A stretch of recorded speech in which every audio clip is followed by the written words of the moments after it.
Okay, bring it on.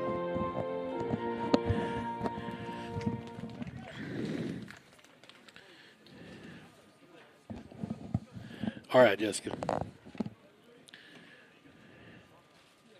Okay.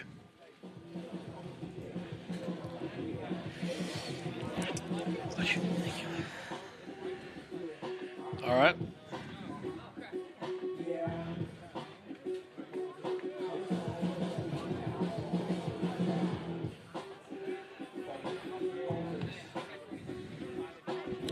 And hello again, Bulldog fans. Welcome to Tuesday afternoon baseball. We're live in Greenwood, Arkansas. The Bulldogs with their home conference opener taking on the Van Buren Pointers. And glad to have y'all back. Hopefully all the folks enjoyed their spring break last week. Last time we saw the Bulldogs, they were in Russellville splitting a nice doubleheader against the Cyclones and get a 1-1 in conference record. Van Buren did the same thing that same night with Greenbrier at their place. Greenbrier got a split up there, so everybody kind of 1-1 in conference. I think Mountain Home is 2-0, and maybe Siloam's 0-2. So it's going to be a jam-packed season. It should be a fun baseball season here in the 5A West. And, Keith, we talked about splitting on the road, sweeping at home, and here we are against the defending state champs, the 5A, the Van Buren Pointers. That's right, and we talk about in baseball, it always starts with your pitching. You have to have good pitchers. You know, Aiden Kennan and Mitchell are your 1 and 2. Those guys can bring it. If Greenwood hits the ball, you know, I see no reason we shouldn't walk away here with 2 wins. The Bulldogs, fresh off a trip down on the Gulf Coast, went down to Gulf Shores, Alabama, and played in a little tournament down there. And a lot of schools from this area, including the Pointers here, were in the area playing down on the coast. So everybody got a little sun and got a little extra baseball in, and that's good for everyone involved. Maybe a confidence booster. Keith, what was the record? What did they play? 4 games down there? 4 games, and I believe it was 2 and 2. Yep. But more importantly, Coach got to put people in situations and kind of see where it all lines out. And I told you I was impressed with the way Carnes hit the ball, just hit everything on the line. He was 1 for 4. All 4 hits were hit hard, and I think Greenwood's found their stride at the plate, which is much needed going against Van Buren here in a conference play. Well, it's Aiden Kennan, our ace, up on top, and here's the right-hander's first one's outside to Dylan Strozier, his battery mate, and 1-0 count to Malachi Henry, their leadoff batter.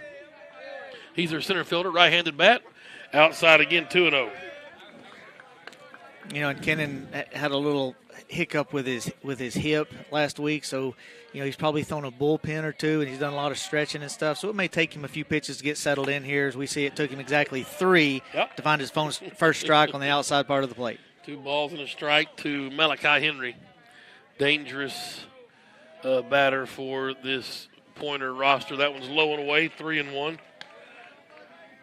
Yeah, key. You know, walks always score, walks and errors, and that's the one thing Greenwood's got to clean up. You know, we talked about them hitting, but pitching, they don't have to be perfect, but they need to be good. Outside, there's a leadoff walk, and Henry will jog down to first base. The ball got past Strozier, and it's Presley Nichols now, their right fielder. He is a left-handed bat. You got to wonder early if you're going to play for the bunt, play for the 1 run early. You know it's going to take 2 or 3, but when you're facing everybody's ace and you don't know what kind of day it is, you know this will tell you what kind of mindset the coach has. If he feels good about it, he lets him swing away. If they're going to think they're going to struggle, he'll bunt. Kid ends up on top from the stretch, and the first one just inside, low, ball 1. That is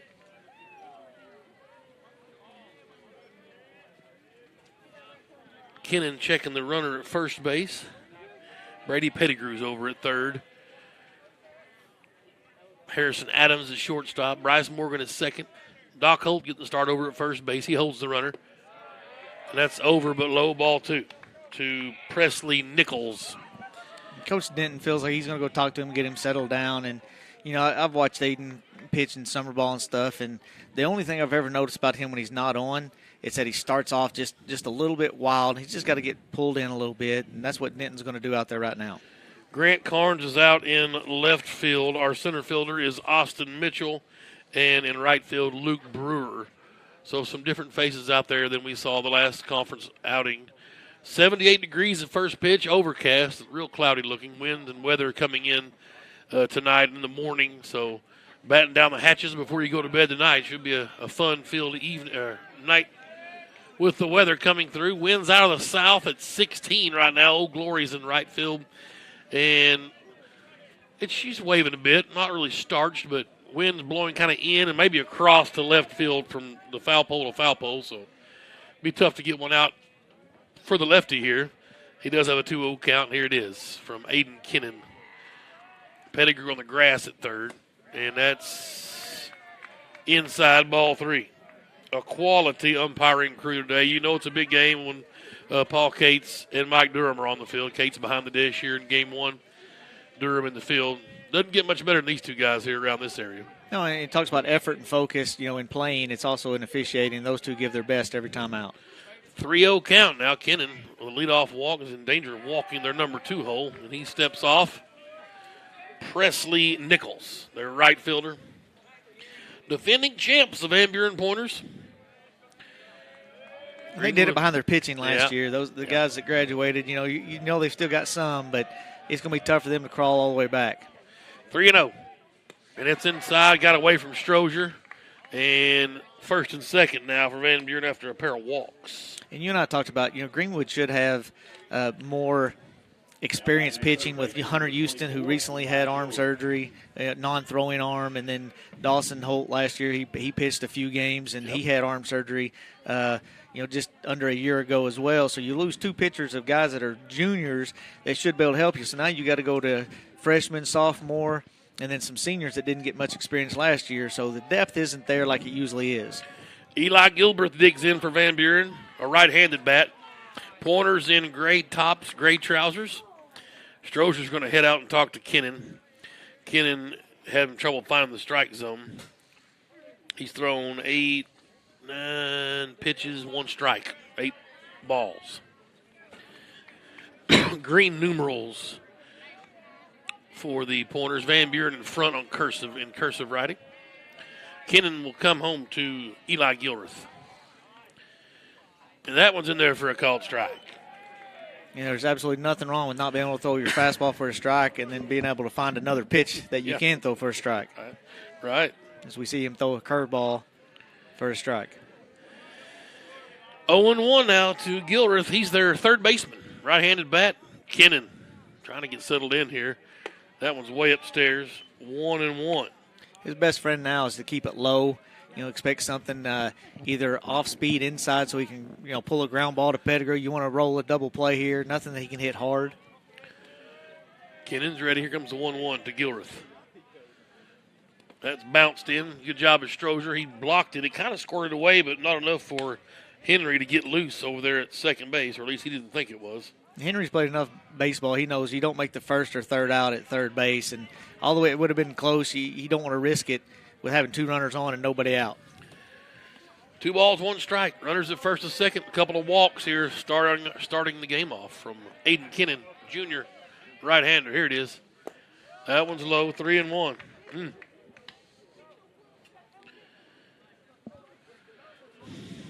It makes you wonder what coach is thinking about, if he's thinking about long-term. Who can I bring in here that's going to be a long-term solution to this, in a conference game?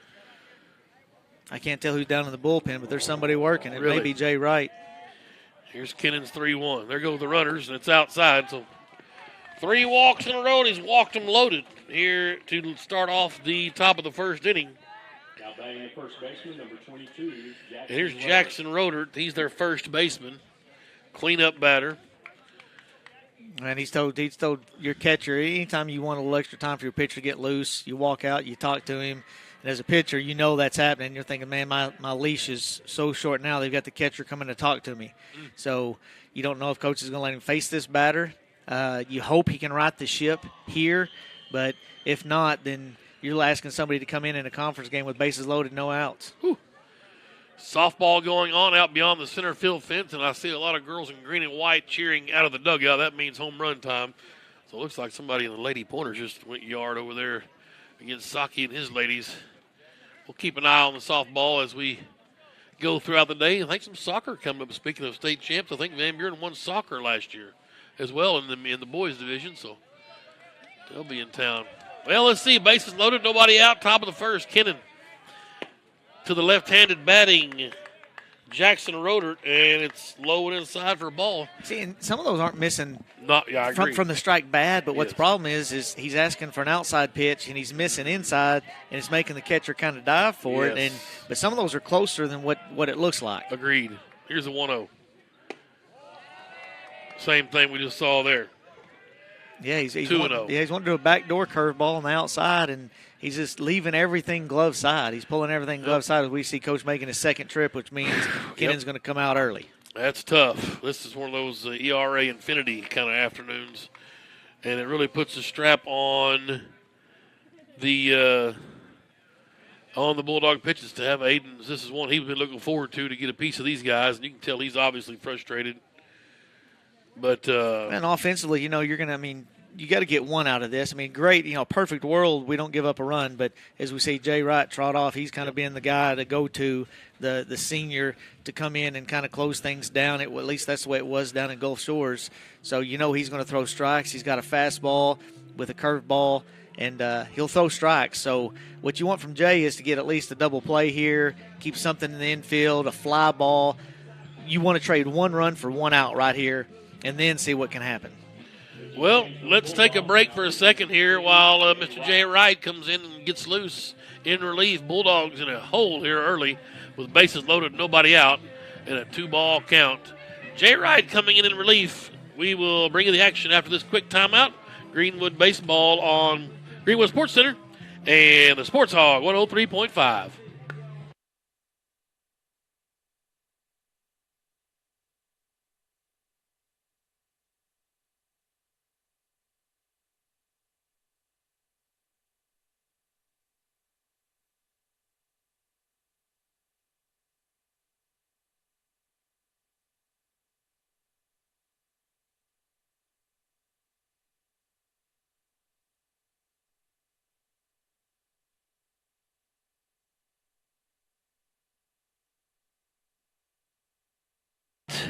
The fourth has stepped in to the mound, and Coach Mikado had seen enough from Aiden Kennan. Walked 3 straight batters and went to a 2-0 count on their cleanup hitter, and the leash was short.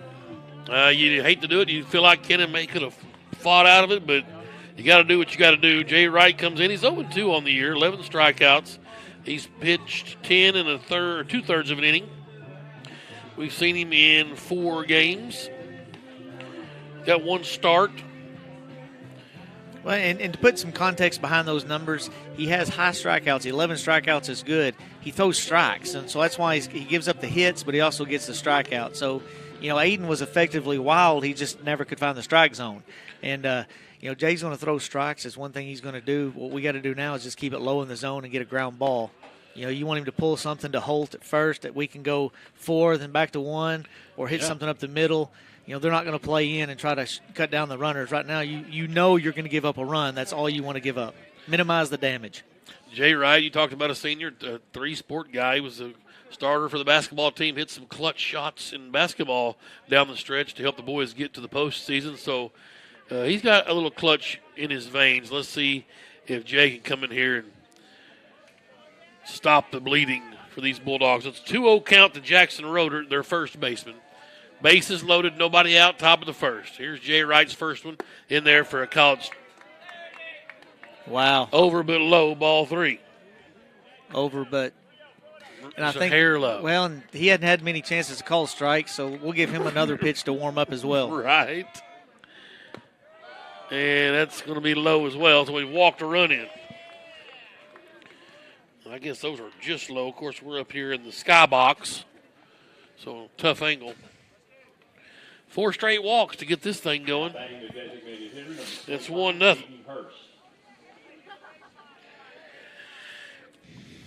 And here is Hurst, their DH. Another ball. Jay's not an overpowering pitcher. He's the guy that's got to hit his spots. If the umpire makes him have to throw it over the middle, then that takes away what his strength is, and that's hitting the corners as we see him paint the outside corner with a fastball. And that's the thing. Umpires can affect the game that much. If they don't give that corner, it changes the complexity of the game. Hayden Hurst, their DH, a 1-1 count from Jay Wright. That ball's chopped and fielded foul. So 1-2. Wright finally ahead of a batter. First time we've said that today for any Greenwood pitcher. Well, and Pettigrew did good there. I think don't let it go foul. Come and get that easy chopper and get the out at home. All he had to do was throw it if it would have been fair. So Pettigrew did a good job coming and getting the ball and going for the out at home, which he would have gotten. Yes. 1-2 count for Hurst, their DH. And here it comes, Jay Wright. Get the chopper right back to him. It went off Jay's glove, and he couldn't find his footing. He was ready to just get it and flip it home for an easy out. Well, that would have been a double play. Yep. I mean, that would have been home to first. And, I think Jay went to throw it before he had it. I think he knew it. Certainly did. He sawed him off, give him his thumbs back. He hit it on the inside part of the plate, hit it off the handle right back to Jay.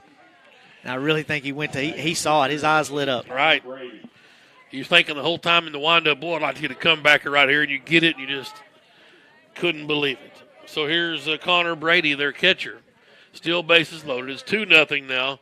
Hurst aboard on the error. The only really good thing about this is it's the top of the first. I mean, you can't really – I mean, you got a lot of time to chop away. So hopefully we can't panic in the first inning. Right. That's a little low. 2-0 for Connor Brady. Jay Wright up on top in relief of Aiden Kennan. 2-0 the count. And just outside. 3-0. You make a good point, Keith, that Strozier having to go flailing after those balls that are probably not far off strike zone. Just he's set up inside. That's outside, and it's a walk. Another run in for Van Buren. The merry-go-round continues.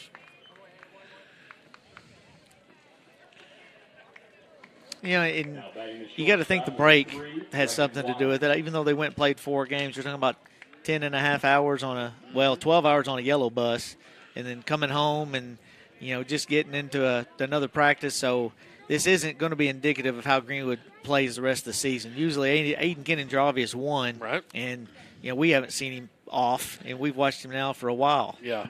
Well, people are going to say, well, Van Buren made the same trip. Well, they're fixing to come up with about a 6-0 lead, so it's a little different mindset. It's huge. I mean, you try pitching with a 6-run lead or bases loaded, no outs, and it's completely two different things.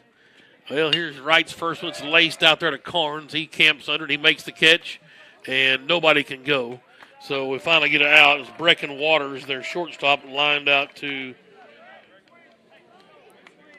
Carnes. And Carnes, left he's field. got an arm. I mean, he's low 80s pitching, and it's even better from the outfield. And they don't have speed at third base, which kind of hurt him. The guy didn't even tag anyway. Right. But did a good job of getting a fly ball and holding them to no runs with getting an out. Did we get a courtesy runner for their catcher? I didn't see him come in over there at first base. Or are they letting Brady run? We'll check on that. 1 down now. Here's Jay Wright. Called strike to Devin Gaddis, their pitcher. This would be a perfect time for the comebacker and go ahead and get the double play again. Okay, so no courtesy runner for Brady. Interesting. Guess it's cooler, I guess. The ball's lifted foul out of play right side, 0-2. Well, in conference games, it's different because runs are valuable. And if you got a guy that catcher must have played some ball where he's a good base runner, you can't afford to rest him when you need smart guys on the bases. Yep. 1 down here, top of the first, 3-0 Van Buren without a hit. 5 walks and an error for Greenwood. This one's in the air, and coming in on it is Brewer. And we saw no speed from third. He's going to try to tag, and to no avail. 2 down. Everybody retreats back. Oh, it was perfect. Got a fly ball, got another out, had no speed at third. And as a Van Buren coach, you're thinking, man, hit something on the ground, something I can get this guy in with. Right. And, to me, that's Van Buren. We're giving them these base runners and these runs, and they've got 3 runs, which I think is a win for Greenwood. Pretty much 5 walks in the air. Yeah. Here's their 9-hole. Branson Henderson and chopped this one just foul right off the plate. Strike one. You know, and I'll give him the line drive to Carnes was hit. It was kind of a line drive, but it wasn't hit hard. No. You know, they really haven't hit anything hard. Nope, I agree. Chanson Henderson. Like I said, Branson Chanson Henderson. The 0-1. It's upstairs, 1-1. You know, the only thing that helps it in Van Buren's favor, if you are a little jet lagged from the spring break, you get better with each at bat. They're already all the way through the lineup. True. And that one's low, 2-1 now to Henderson. And what Greenwood needs to focus on offensively is being aggressive and match, come back and get a run. If they score one run every inning and hold Van Buren to 3, they win. Yep. Strike. Oh. Just missed a little upstairs, I guess. 3-1. They got the Greenwood faithful up and anxious. 2 down. Let's see if Jay Wright can bring a strike or walk another run in. Just outside. That's a 50-50 ball, but another run comes in. You see Jay smile. He knows he's doing his job. He's painting the corners, and he's not getting them. Yep. One of them I don't think was a corner painted. It looked pretty good. No, it looked like a changeup that he left on the inside part of the plate, and it looked like it split the middle. And we talk about the high strike. It was below his waist. It was thigh high. Back to the top of the order, Malachi Henry walks and scored a run. 2 down now. Jay Wright in relief of Kennan. Let's see if he can get this guy. That's upstairs, ball 1.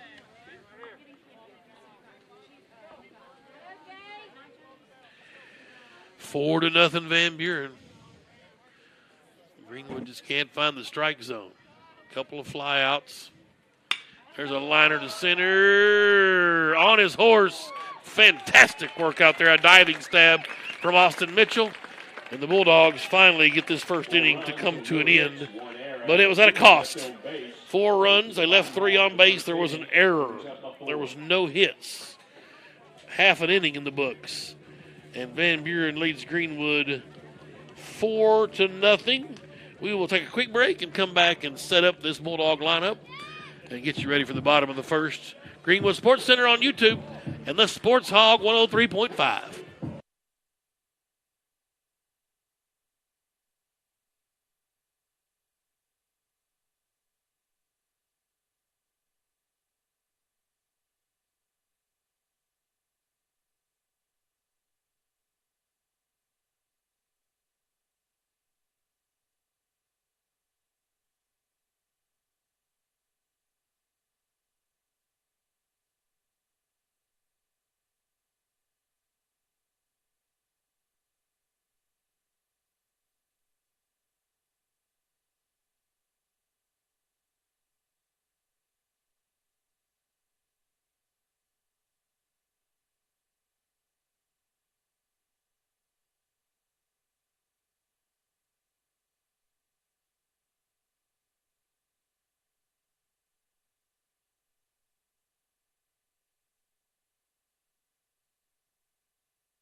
Bottom of the first we go. Bulldogs coming to bat 4-0 as they've dug themselves a hole with some suspect pitching. Kennan couldn't get the strike zone found. Wright came in and tried to stop the bleeding. He walked a couple of his own. But they'll have to see what Devin Gaddis, a right-hander, has up his sleeve for Van Buren. Quick scouting report on the first few batters for Greenwood. Skaggs is going to put the ball in play. The more at-bats he has, the harder he puts it in play. Morgan's going to hit it hard. You just hope he doesn't get inside his head. He's his own worst enemy hitting. When he's hot, there's nobody hotter. Hits the ball hard. That gives you a home run threat. But when he's in his head, there's no telling what you're going to get. And Adams is just a guy that he's going to put the ball in play. He's a baseball player. Here's Skaggs, a DH, leading off, batting .346. First pitch swinging. That is down for a base hit. Just a little flare into the grass in center field. Well, that's what it takes, Keith. He gets better with every at bat. He's a sophomore, trying to find a place for him defensively. He's played outfield, just about every position. Played third base. He's probably naturally more a second baseman. Could be a shortstop if his arm stays strong, but he's definitely a good leadoff for Greenwood right now. Here's Bryce Morgan, comes in batting .297. Curveball's in there for a called strike. You'd like to see Skaggs' first pitch swinging. I thought maybe that might be the theme, but Morgan was fooled a bit by that curveball. Here's Gaddis. There's one ripped to center. It's in the air on his horse. Is a center fielder, and he's burnt. And let's see what kind of wheel Skaggs has. This one goes to the wall. Couldn't get a good read on it. It's going to be second and third as Mikado will shut him down. And the Bulldogs are in business. Well, that's a shame, too, Keith. Yeah, and I don't know if he could have scored, but Skaggs has got to be further off. He's got to be closer to second base. He's not going to tag from there. There's no reason to, so he's got to be to where, Morgan almost caught him running around in the bases, but we knew Morgan could hit the ball hard, and he does. He burns the center fielder. Well, here comes their coach out of the bullpen right out of the gate saying, boys, we got you 4 runs. Now what are y'all doing? My man Gaddis here. Let's go. I'll tell you what, the other good thing about going down to Gulf Shores, you saw a couple pitchers that threw low 80s, mid 80s, and this is nothing. I mean, Gaddis is probably a good pitcher, but he's going to be a guy that's in the zone, that doesn't overpower you, and his curveball is nothing special. It's just going to break. Now, they saw some guy that's got it's going to be like MLB style kind of guy. And one of their games throwing 94, lefty, from what I heard. To talk to a guy today that was some serious pitching. I'm not sure what team he was from. First one to Harrison Adams is high, ball 1. Be curious to find out who that was. Man, you got to love batting in this position, knowing all you got to do is hit it hard somewhere. There you go. Chopper to the shortstop. He's going to go to first to get the out. And Greenwood's going to score a run, so an RBI for Harrison Adams. And we just scored a running inning. If they do that, they'll be fine. Carnes is going to hit the ball hard right here. So you've got your 2 runs. Key is he's going to hit it past the infield. He's been bit with the atom where you hit it hard, it'll just be at somebody, but it can't keep going like that for you in baseball. Grant Carnes batting .357. That ball's outside for ball 1. Freshman. Came in the varsity football this year late in the season. Made a hand. It's outside. 2-0. I was about to say it better be outside because we didn't get that corner. No, that ball came in about 2 or 3 times for Jay Wright and never got it, and a couple times for Aiden, for that matter. That's in there for a called strike. Good-looking breaking ball from Gaddis. And it's smart not giving him a 2-0 fastball because Carnes was sitting on it. Mm-hmm. Third base, you want to hit it deep or to the right side, and I guarantee you Carnes was thinking deep. Here's the 2-1. That's inside. 3-1. Luke Brewer on deck.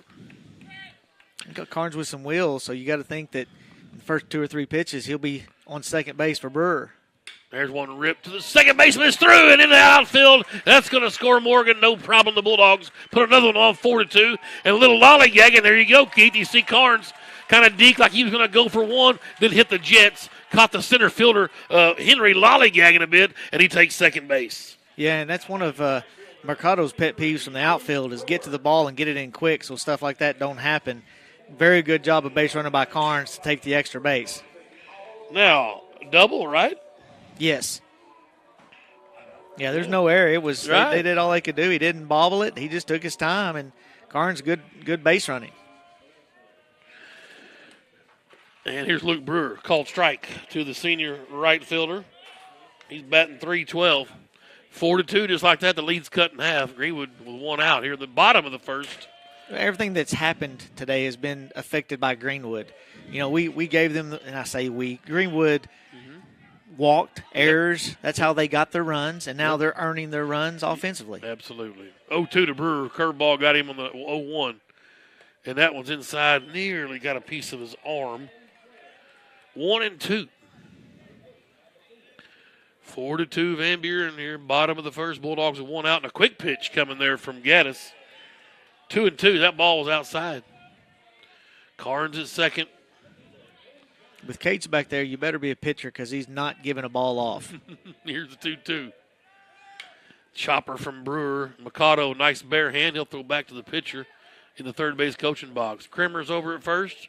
Yes. Got to be careful. I'd like to see Carnes get a little bit bigger lead. 2-2, one out. Brewer digs in from the right side. The right-handed throwing Devin Gaddis up on the bump. Checks Carnes at second and comes home. That's outside, full count. Well, Brady Pettigrew's on deck. See if the Bulldogs can work a walk here. A little payback time. Gaddis checks on Carnes, kicks and fires. And Brewer just got a piece. No, it wasn't fouled. It was off of the catcher's glove. So a called third strike, and he'll advance to down on the passed ball. Wow. So that worked out well for Brewer.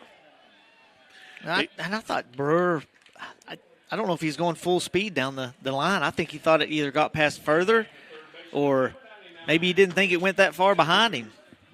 You know, they called him out, and it was a bang-bang play at first. Did he get him at first? Yes. Oh, I didn't think he did. I thought he was safe. No. Wow, he was not running hard down there.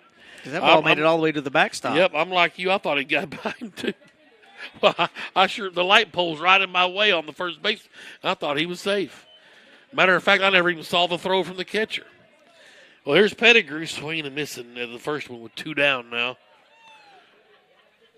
And this one's lifted to center, but the center fielder Henry's got a bead on it.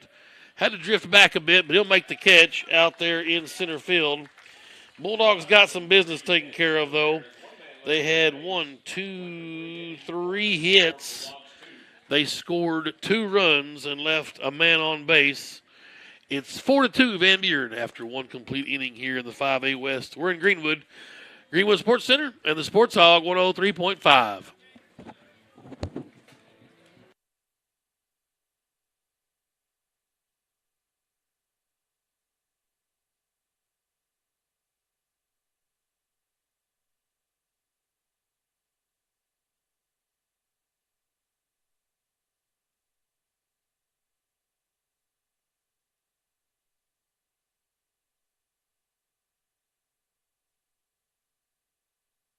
The good thing is with Kennan, and it depends on how much faith Coach has with him. If you can come back and win this with Jay Wright on the mound and you start Mitchell the second game, you kind of have Kennan as a closer for the next game. I was going to ask you about that if he's available. He will be. It depends on the faith Coach that has. Can he find it? You know? Right. And as a pitcher, mentally, I don't think it's a physical thing. It may have been, with his hip being hurt. I think it was a strained hip flexor. You do use your hips pitching. And maybe that's still affecting him. But if Coach thinks that he can find it, then that's a hammer to have in the bullpen. We'll say hey to my mother. She's got us tuned in, watching on TV. So appreciate everybody checking us out here on the live stream. If you're cruising around town, just getting off work, appreciate you tuning in. Hopefully you're enjoying the broadcast. Tim Terry, Keith Hope, live in Greenwood. Overcast day, 78 at first pitch. Wind coming out of the south at 16 miles an hour. Oh, glories. Flailing about out in right field. Oh, and we're always excited when Crawford County comes to us and we don't have to go to Crawford County. That's right. Yeah, I like the amenities here at home. Jay Wright back to work, and this time it will be the left-handed batting Nichols, their right fielder. Both pitchers are being forced to throw it more over the plate with Cates establishing a tight strike zone early. Here's the 1-0. It's outside. Nope, called strike. Well, that was Strozier. That was 100% Strozier manipulating that pitch and making it look like a strike because I thought that was 2 balls off. Me too. Here's the 1-1 from Jay Wright to the left-handed bat of Nichols. That stayed outside. A little high, too. 2-1. And as a coach, man, Mercado's got to be frustrated because you got a game plan that you go over and you kind of go over your worst-case scenarios, and I guarantee you Aiden leaving in the first inning wasn't one of them. No. This one's lifted in the air. Mitchell's back on his horse in center. He says he's got it now. Took him a second. He'll make it jogging backwards. A nice catch out there in center field for out number 1. And that was probably the first hard hit ball we've seen Van Buren have, and got up under it and hit it hard but in the air for an out. So here's Eli Gilreath. As you might expect, he walked his first time up, scored a run. Jay Wright working from the stretch exclusively.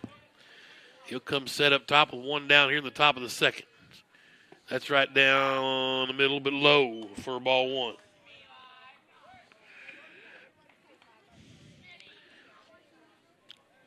Well, you'd like to see Greenwood come in and score 2 and snuff any momentum that Van Buren might have had, even though we gave them their momentum. Shot to the shortstop. Adams on a couple of bounces across the diamond to Holt. No problem. A good job of Adams coming and getting the ball, not waiting. A lot of shortstops, the ball hit that hard, will wait back on it he went right through the ball, took away any bad hops, made a good throw. 2 down now. Jay Wright trying to go 1, 2, 3 here. That'd be a breath of fresh air after that first inning as they sent 10 to the plate. Here's Jackson Roeder. Now, he, guess what, walked and scored a run in the first inning. It's 4-2 Van Buren. That ball's ripped but pulled foul down the right field side. Strike one. Now, 3. Go ahead. Brewer being the good guy and going ahead and going and getting the ball. Right. Just because he's a few steps away. 320 down that line in right field. 330 down the left field line. 375 to dead center. 350 in the power alley in right center. And 365 in left center. Curveball stayed upstairs, 1-1. So Jackson Rodert, 4-2. There's 2 down here in the top of the second. Left-handed bat. Oh, outside. that was the same pitch that was earlier given to us. 2-1. Here's Jay Wright kicking and firing. There's a ball chopped towards the Greenwood dugout. Strike. 2-2. Deuce is wild here in the top of the second. 2-2. 2 outs. That's a Hurst on deck if Roeder can extend the at-bat here. And Jay Wright brings it home. A little low, full count. I'd like to see Wright challenge him here. Go throw him a strike, give him something to hit. That's right. Don't want any more walks. Here it comes. And it's low. I guess I could ask nicer. Wasn't too nice. Another walk. 1, Very 2, abrupt. 3, 4, 5, 6, Very 7th aggressive. walk today. Well, if they've only got 4 runs off 7 walks, we're not doing too bad, but we better outscore them. And an error, as a matter of fact. First one to Hurst, their DH. He reached on an error. Is high, ball 1. This is the comebacker that Jay Wright looked to throw before he fielded it. It was going to limit a lot of damage in that top of the first. That ball's not a strike. 2-0. May look at a hit and run here, just kind of get the runner moving since he's a little bit slower. 2 outs. That's in there for a called strike. A good pitch to do it on, right down the middle. Bulldogs in their cream throwbacks today. Navy blue numerals front and back. Bulldogs in cursive across the front. Navy blue hats. There goes the runner. Ball's in the dirt, and no problem. Strozier had it squared away from him. And Roeder's up to second. I can't believe that was a straight steal with Roeder. I mean, he's just not the guy that was steal. I think it was probably hit and run, but they train you on hit and runs. If it's in the dirt, don't swing at it and waste a strike because it's going to be hard for the catcher to get it as it was and squirt it away from Strozier. And a called strike on 3-1. Good pitch, borderline shot there. We'll take it. And Hurst has to protect now. Full count, 2 down. Here it comes from Jay Wright. And a chopper. Can Adams glove it? He could not. That's an E6. And Roeder's going to score. They're going to bring it home. And Strozier did a good job of knocking it down. Not sure why we came home with it. It's going to allow the runner, Hurst, to go to second now. Just a bad idea. That's one that someone's got to be shutting the center fielder, Mitchell, down and say, hey, just eat it. Let's fight another day. Keep the force on. But it did not happen that way. No, Harrison's probably more natural at second base, and he's having to kind of take over for Morgan because Morgan's got some arm issues. So that's the one he should have stayed back on. That was a big hop coming, and he went on, and it just happened to be on that in-between hop is where it kind of went off the heel of his glove. So another run across, 5-0 now. Hurst reached on an error, move up to second on what I would consider another error. This first pitch swinging's a little powder puffer, and Adams will take this one no problem, just on the edge of the infield grass, and Connor Brady goes down in one pitch. But more damage from the Pointers as they got one more across. There was no hits. There's one left on. There's an error for the second inning for Van Buren. 5-2 Pointers lead after 1.5. Coming up for the Bulldogs will be Kennan, Holt, Strozier. Let's take a quick break on Greenwood Sports Center and the Sports Hog 103.5.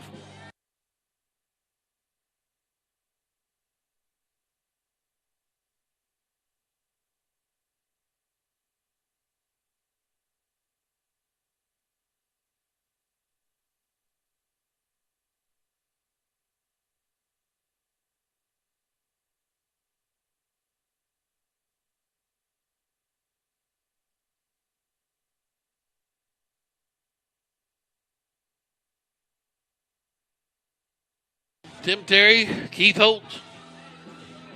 Well, you don't see it very often. 5 runs on no hits. Right? But, like you said, you factor in 7 walks and 2 errors, and there you go. The thing is, I hit that wire. The thing is, we talked about you need to sweep at home the teams you're supposed to sweep. To me, everybody's so close in the conference, we should sweep everybody at home. Yep. But, the worst case scenario is a split. That's the worst you can get right. in with everybody, because we've talked about how even everybody is. Everybody's going to be fighting for every spot, 1 through 8 down there. Right. Gaddis getting loose. I said Kennan will bat. That's actually Jay Wright will bat in his spot. Kennan was pulled in the top of the first, couldn't find the strike zone. Well, because Kennan wasn't being DH'd for it, you kind of lost him. You couldn't do anything with him since you pulled him. So Kennan, who had a pretty decent bat, we'll see what Jay Wright has to offer, the senior right-handed bat. He'll face Gaddis, their pitcher. And that's in the dirt, ball 1. Good eye from Jay Wright.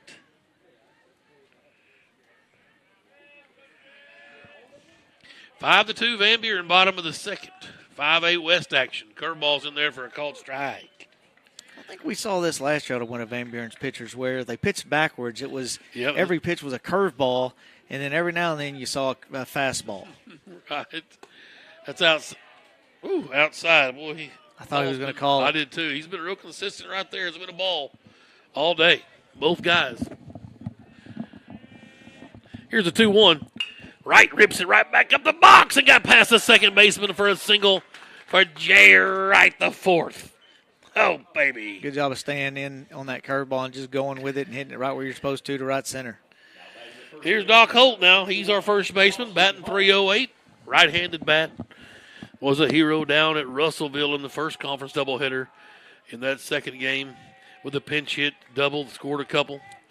And the first pitch swinging, this is hit a mile high. Center fielder Henry flying in. He finds it and makes out number 1. That's a good job of being aggressive. Just let it get a little too deep. Didn't catch it out front. Dylan Strozier now, Greenwood's catcher. Comes in batting $136. This is the guy we need to get his bat hot. Dylan's a senior. Gaddis up on top. Wright's going to run for himself over there, and that's high and tight. Ball 1. 5-2 Van Buren, bottom of the second. No hits for the Pointers. Wright and Kennan throwing a combined no-hitter. Yeah, that's right. That's outside. I wouldn't have minded him giving him that one. It might have curved in there and caught part of the plate, but a ball, and I like it. 2-0. Gaddis from the stretch checks on Wright over at first base. And here it comes to Strozier. Swing and a miss. Good pitch, good cut. It's a 9-hole for Greenwood. Skaggs out on deck. Here in the bottom of the second. Holding it first. Everybody's back at double play depth. And a curveball got in there on the inside. A front door curve. Is that possible? Yeah, they usually don't see that because usually you slam the door when you see that front door curveball. Here's a 2-2 to Strozier. And it just reached out and touched someone. Nice to right field. It's a single. And the Bulldogs have first and second. And that's what it takes, Keith. Just a little Karen Pinion flip out to right field. It was softball tactic. Yeah, you don't want to do too much, and he did just what he was supposed to. He might have got fooled a little bit on the curveball, but he kept his hands back and just flipped the bat head to the ball. Yeah. And with today's technology in the bats, those are dinkers. That's Major League. That's probably just an out. Right. So top of the order, here's Skaggs single to start the ball game, or the bottom of the first. Forbes is going to come in and run for the catcher Strozier. Skaggs didn't like that one. It was just inside. Woo. A good pitch from Gaddis. Bulldogs with something going here. 2 on, 1 out. Top of the order. Outside. He chased that one. Yeah, 1-1. That was that curveball that started on the outside and ended even further outside. He just couldn't reach it. Gaddis up on top, checks the runners from the stretch. Now he's set, and here it comes. Oh, Skaggs got him chasing a bit now. 1 and 2, swing and a miss.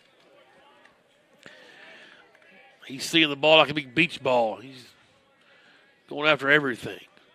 Now the pitcher's kind of got him thinking crazy. Let's see if he gives him something in the dirt. 1-2. Nope, right up the middle. It's in the air to Henry, shallow center. He's there, makes the catch, no problem for out number 2. If he saw it, I'm sure that he didn't want the ball to break right over the middle of the plate. Yep. But that's a ball Skaggs will get better at hitting. Like I said, we've seen him progress every game and get a little bit better. He'll get better at hitting that curveball left over the middle of the plate. Morgan's 1 for 1 today with a double and a run scored. Mikado's going to come in and get another courtesy runner, isn't he? Yep, going to run for Jay Wright, the pitcher.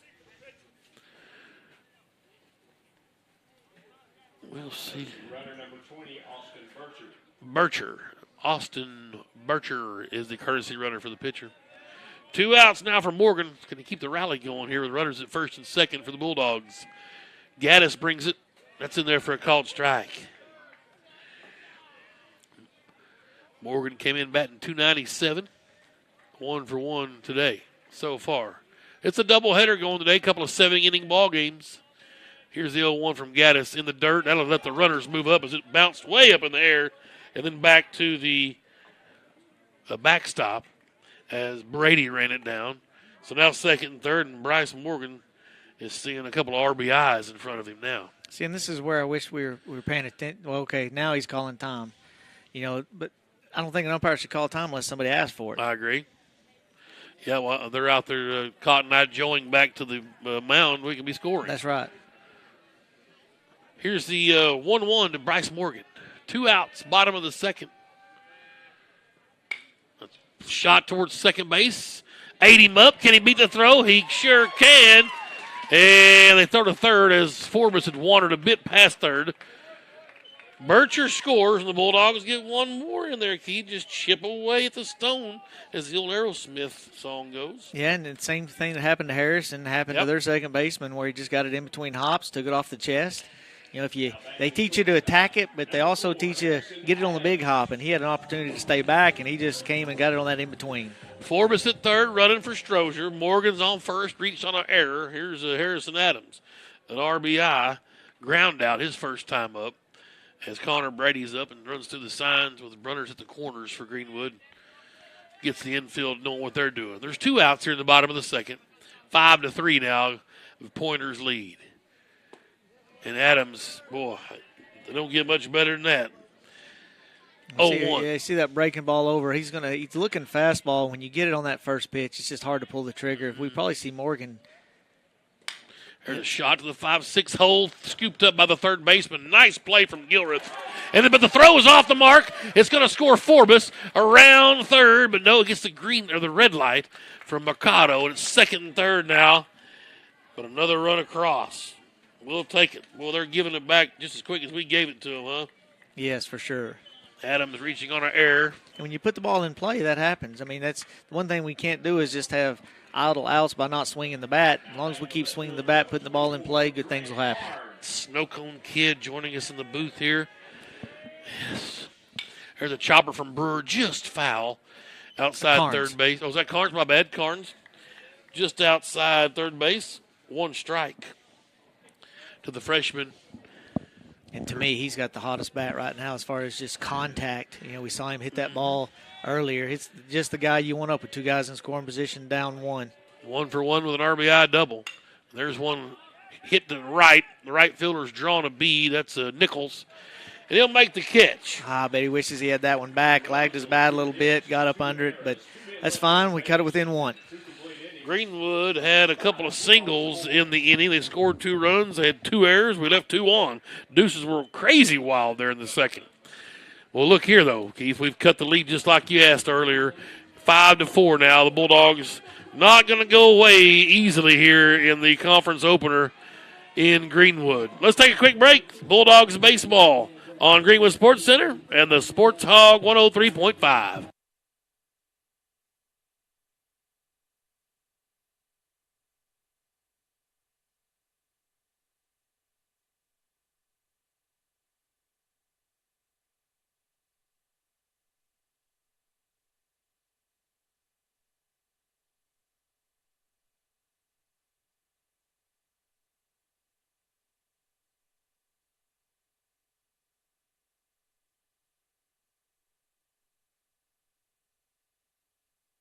Arkansas. Titletown, we call it. Shout out to Clay Reeves, the Lady Bulldogs, another state championship in basketball. Number 6 for the girls. It's 9 overall for Coach Reeves. And you and I have watched enough baseball that we know the front teams by watching them. Right now, neither one of these two teams are playing like they're the front two teams. Now, it's the second conference series. What's going to determine if they make it to the top is if they fix the mistakes they're making and get better. As much as we say that we've no-hit them and given them walks and errors, they've kind of done the same thing to us. Now, the good teams will learn to take advantage of it. That's why Van Buren can't be that front runner, because they had a lead. They had a gift. Yeah. I mean, we spotted them runs, and they didn't do anything with it, and they haven't held it. Now we're within one. Now, Greenwood, if they want to be that team that gets out in front, they got to go ahead and overtake them. They've cut it to 1. It's the third inning. Shut them down here, go in and hit, and then overtake them and hold the lead. Well, I want to talk about Jay Wright. He came in, bases loaded, the wheels coming off, and gave up a run of his own, walked a guy, and then settled in. And then on top of all that, went to the plate and did a nice piece of hitting at the plate. So Jay Wright has come in and kind of settled this boat down. It's refreshing to see from a senior to go out there in a little leadership role. Well, we'll see what else he's got to go. Here's Brecken Waters, their shortstop, to start the top of the third. First pitch swinging is right to Mitchell, and he's on his horse backtracking. No problem, makes the catch in center field for out number 1. You love one pitch, one out. You got to think that this guy's going to take a pitch so you don't have 2 pitches, 2 outs. Right. Hopefully Jay Wright will fill it up. This is Devin Gaddis. He's their pitcher. A right-handed bat. Jay Wright up on top in relief of Aiden Kennan. And he's first pitch swinging, but it's a base hit. Carnes gobbled it up on a bounce out in left field. Gaddis helping himself with a base runner. That's their first hit of the game. Jay did what he was supposed to. Usually, I mean, the rule is you don't swing at it because you can't afford 2 pitches, 2 outs. Now, if you're a confident and good hitter and you know what's coming, you do exactly what Gaddis did. You set on it and get the first hit of the ball game. Right.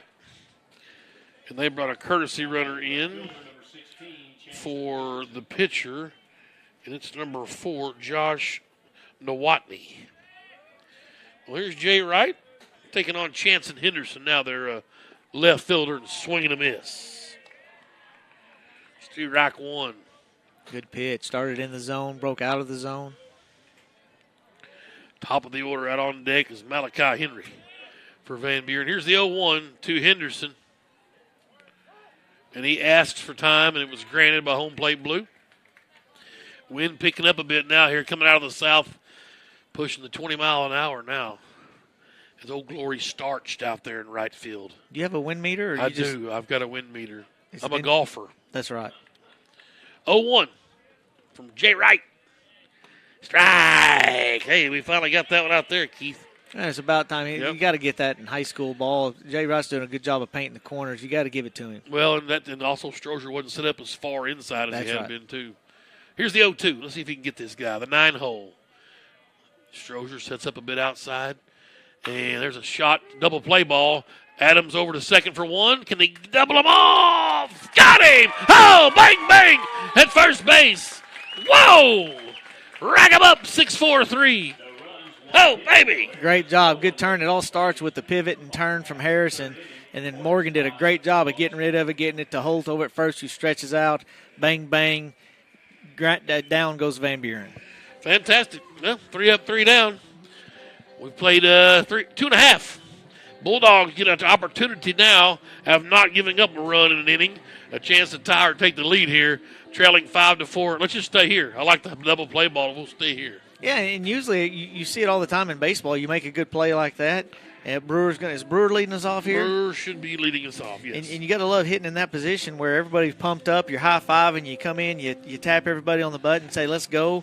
And so Greenwood's got to take advantage of that momentum and just keep going right here. Mikado talking to their first base coach. Some grins from the guys talking about the bang-bang play at first.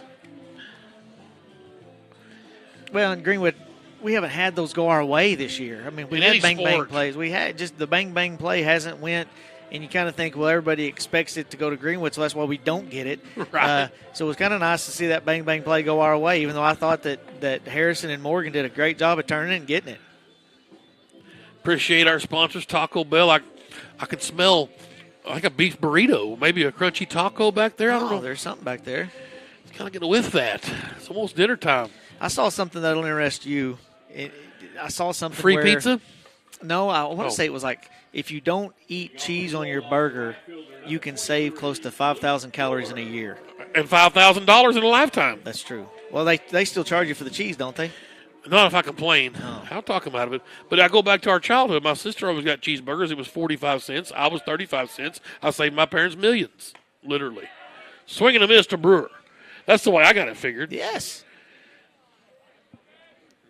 Brewer, Pettigrew, and Jay Wright here in the bottom of the third. This one's in the air and fouled back out of play right at my pickup or Tahoe or whatever the thing is I'm driving. Well, this is where Brewer did a good job last time of being a two-strike hitter and punching it to right field. 0-2.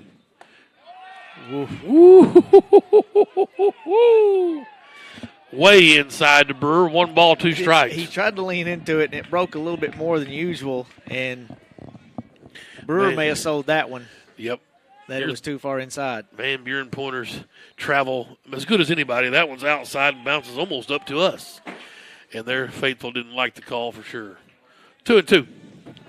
Well, and they've got the least. Their student section is usually raucous. I mean, they're crazy. Out of all the places that just kind of get under your skin, Van Buren's one of them. Oh, and I love it. It's beautiful. Way outside, and Brewer wanted to go get it and held off. 3-2. See, last time I saw these guys play, he swings at that and goes to the dugout looking foolish. Good job. Full count to Luke Brewer, leading off the bottom of the third. Good job. Walked in. That ball went to the backstop. Brewer on his horse will make a turn. And Bulldogs get the leadoff man on base for the third inning in a row. Now, this is where Mikado is going to have a decision to make. Do you play for the 1 run and go ahead and get him over there? You're either going to steal him or you're going to bunt him, but you got to get him ready. Dre Wright's hot.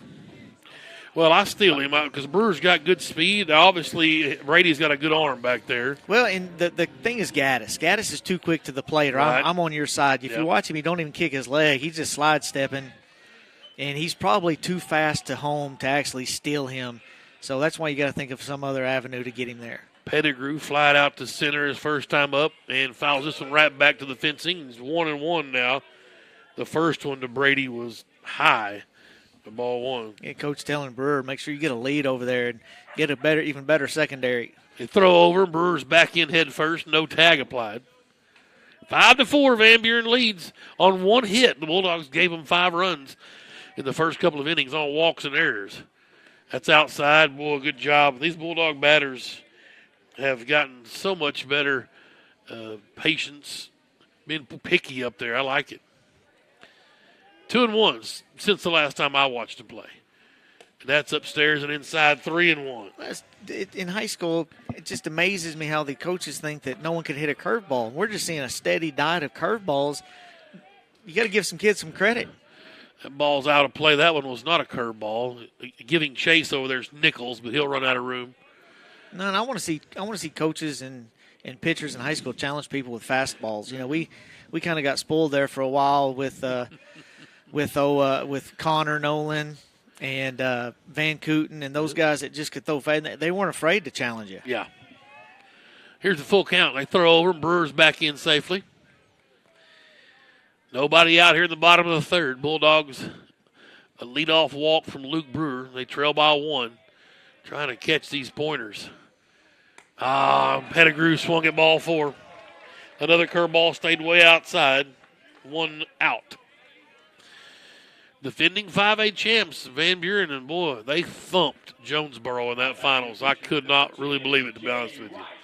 It snowballed for Jonesboro. They could not recover and got their brains beat out by Van Buren, just to be quite honest. Well, that's 2 or 3 years in a row where Jonesboro supposedly on paper had the better pitching staffs, and they just couldn't come through and take over. They were supposed to be loaded last year in pitching. Yes. Everybody was going here and there, and you'd hear all these schools and colleges and draft spots, and maybe they did. I hope they are pitching well somewhere. Jay Wright now, the first one's in the dirt to him. He's 1 for 1. Came in relief of Kennan. Pitching a pretty good job so far for Jay Wright. Maybe a hit and run here. 1 ball count. No. It's in there for a called strike. Kind of froze him up. I'd like to see Brewer get on. So I know he's quick, and you're going to have to, Jader's going to have to do something, or you're going to have to pick a curveball that's low. But I like to see Brewer moving. Here's the 1-1. Curveball's in there for a called strike. It froze right up. Well, and this is where Gaddis is like to come with 2 curveballs and then try to sneak the fastball by you. We see Pettigrew foul it off to the right side. I wouldn't be surprised if he gave him a fastball here. Here's the 1-2. He checked quickly over to Brewer, and now ready up on top. And he got it right, just golfed it off the end of his bat to the backstop. He'll stay alive. And that's a lost art, fouling off that pitch that either fools you or that's just off the plate. And I think Wright was more fooled than anything, and just to be able to get a bat on it and get another pitch was great. 1 ball, 2 strikes. I'll tell you what else is great. That's McLean Forbes working that grill down there. I was trying to clean off my contacts thinking, where's all that they're getting smoky, and that's the smoke from the grill. Right. They throw over, and Brewer's in safely. Community Bible down there. That I'm telling you, I'm going to have to change my denomination if he's cooking like that on Sunday morning. There's a ball lifted but pulled foul down the left side from Jay Wright, the 4th. And it's 1-2 still. Steady diet of curveballs. I've still got to think you got to mix in a fastball here in a minute, which they may not because the right side's so open. Yeah. Here's Gaddis. There goes the runner. Wright swings. They throw down, and Brewer's in there safely. But Wright will be out number 2. Oh, Brewer's down his leg. Kind of came into the bag awkward. He may have got tagged in the nose. They may have dropped that ball down. He's holding his nose. I don't know if he's holding his nose or just kind of rinsing in pain and holding back the tears. I thought the tag was applied down to his belly area. I didn't think it hit him in the face. As Mikado and Krimmer's out to attend. I don't know if we've got any wait staff here or not. If you're anywhere near Lauren, our trainer, you might send her to the baseball field. I guess I can call her or text her. Well, let's take a little break here as Brewer lays in some pain out at second base. It's 5-4. Van Buren leads bottom of the 3rd. There's 2 outs with the runner on, and Doc Holt will be at the plate when we come back on Greenwood Sports Center and the Sports Hog 103.5.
It's mustard and onions, McLean. 5, 4, 3, 2, We are back here in Greenwood Bulldog Diamond, and the Bulldogs and the Pointers hooked up in a little 5A West Battle Royale, a game that started out with Aiden Kennan without his best stuff. Walked the first three. Ran into a 0-2 count to the fourth batter. And was pulled. Jay Wright came in, subsequently walked that fourth batter. And then there was an error, another walk. They got 4 across and led 4-0. Greenwood got 2 in the bottom of the first. Skaggs singled, Morgan doubled, Adams an RBI ground out, Carnes an RBI double. It was 4-2. The Bulldogs back to work in the top of the second. Got a couple quick outs from Jay Wright, then a walk and a reaching on an error. And the Pointers put another run across, 5-4, or 5-2 rather. The Bulldogs came in the bottom of the second and got 2 across on their own. And it's 5-4. And as we're here in the bottom of the third, there's 2 outs. Brewer walked to start the bottom of the third. A couple of strikeouts. Brewer swiping second base here in the bottom of the third. Came in, caught the base awkwardly, and he's got a major ankle issue out there at second base. As a matter of fact, they've called for an ambulance to come get him. Everybody is out on the field, including the patriarch, Chris Brewer, Greenwood Collision. And so Brewer in pain. He knew it as soon as he got to the bag. He was called safe. The helmet came flying off. He threw it down, kind of a spike action, and he knew that he was in some trouble. And certainly has had some issues with his ankle in the past. So we'll be at a little stoppage of play here as they attend to Luke. I don't know if they're going to try to get him off the field in somewhere better for an ambulance to pick him up, or if they're going to 86 the ambulance and just have a parent take him up. All of our training staff, Kelby and Lauren, out there as well. Tough sight here for a senior. You know, Luke Brewer was one of those guys that was going to be a 3-sport All-Stater. I mean, he was quality receiver, very handy on the hardwood, and obviously can play a little baseball. We've got some more Bulldogs that are running now. They open the gate over on the left field side, which is where an ambulance would be able to sneak in. Now they're jogging back across the diamond, getting some reps. But you hate to see this for Luke. I don't know if he had any college offers in football. Probably should have. Someone would be missing out on a good receiver if he didn't have any. But hopefully if there were some offers out on the table that this doesn't hamper that. Don't know how severe the injury is, but he definitely has a problem with his right ankle as his shoe has been taken off. The lights are on over at the softball diamond, not yet lit up here at the baseball field. So it's not a major traumatic paralysis, concussed sort of deal. It's an ankle injury. So if you're wondering, if you're watching or just now tuning in, it's Luke Brewer out there sliding into second and just hit the base awkward. As I think I hear some sirens coming now. Let's see if they can direct the ambulance around the corner. Actually, I see a first responder, I think, leaving the softball field.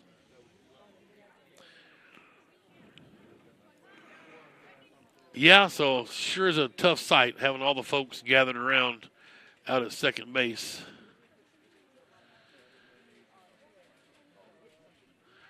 Giving their, showing their respects to Mr. Brewer. And like we said, there's not a more of a gamer, in the school. This guy's high energy kid. Ended up not playing basketball to finish my point earlier. Won a bet from the ball barber. He said he'd be all-state 3 sports, 3 years. So, but certainly shined on the football, on the gridiron. And then was having what was going to hope to be a nice senior season. And it's come to an end, it looks like, here this afternoon at home. 5-4, Van Buren leads. They're the defending 5A state champions. Obviously, I believe his name was Connor Johnson, was their ace last year. He's gone. And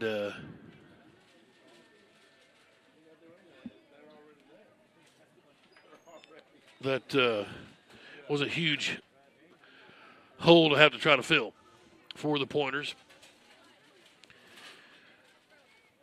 We'll take a quick break. Keith's back in the booth, and we'll get some info from him, see what we know, which is pretty obvious that Luke Brewer's in some agony and a right foot that's needing some attention. 5-4, Van Buren leads. There's 2 outs here at the bottom of the third. We'll take a quick break. Greenwood Sports Center and the Sports Hog 103.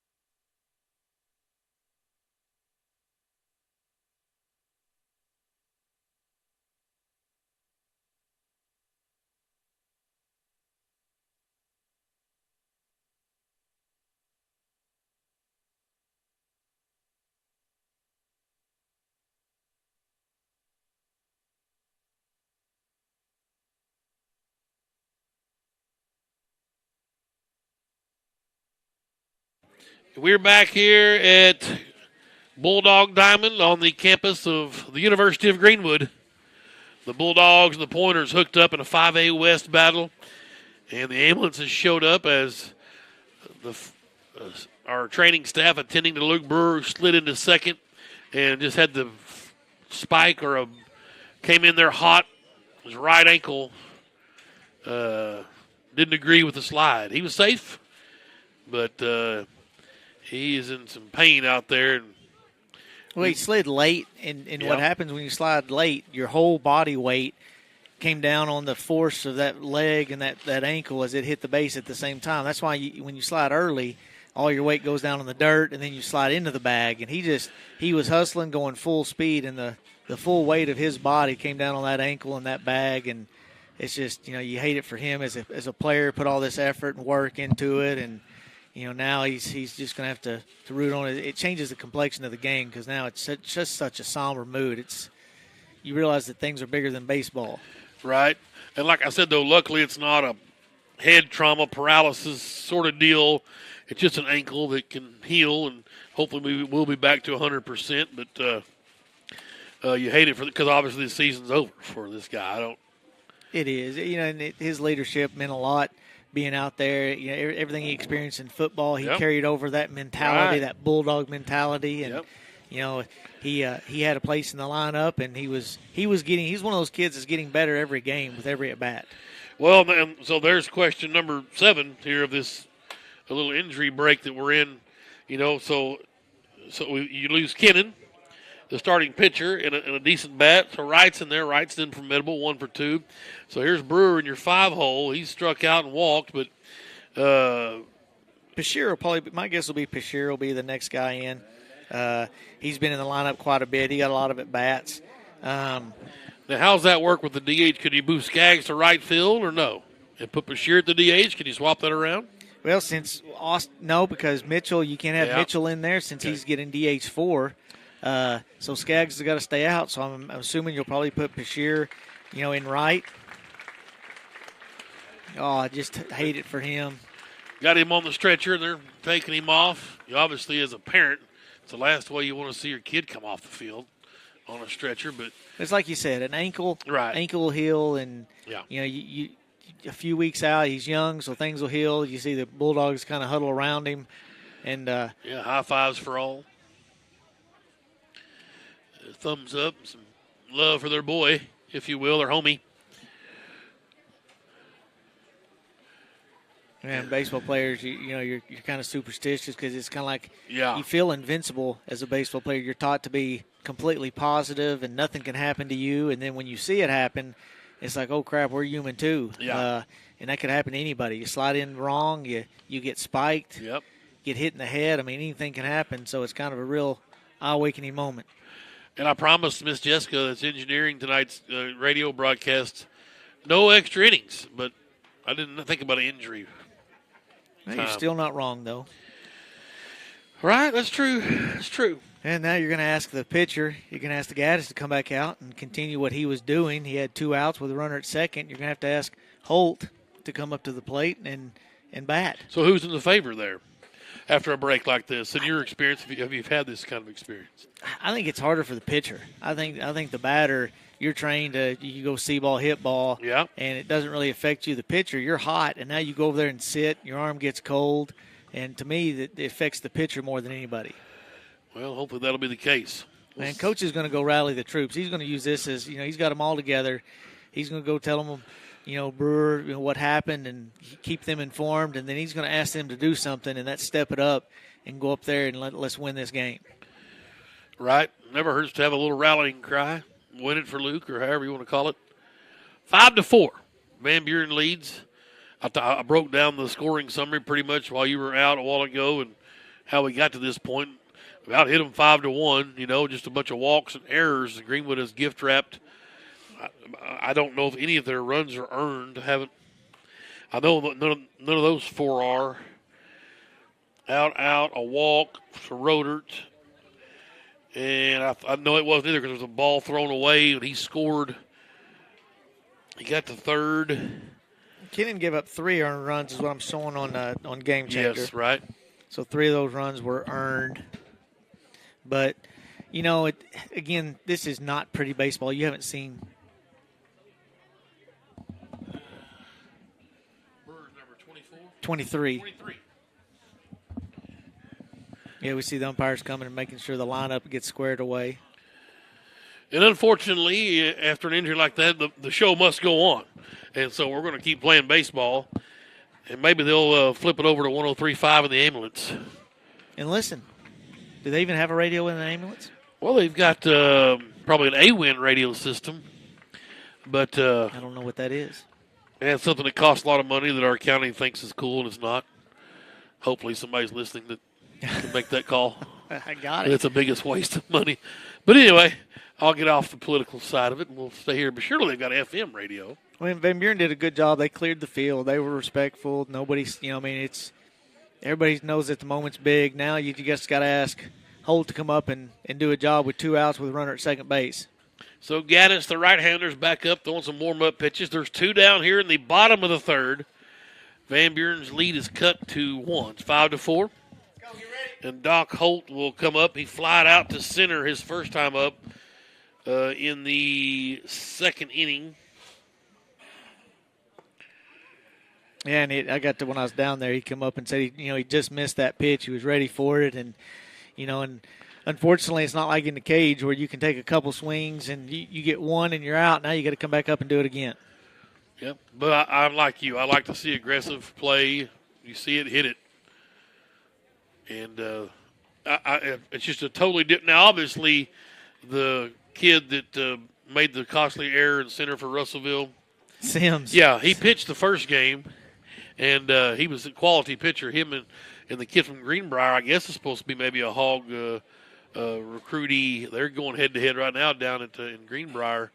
The Husky kid. Yeah, I think that's maybe so. And Sims, he showed a couple pictures of him shushing our crowd or our coach and stuff. He posted, and I just want to say, gosh, what about that fly ball you missed? Yeah, it's I mean, tough. in baseball, you don't say stuff like that because we talked about it when it happened.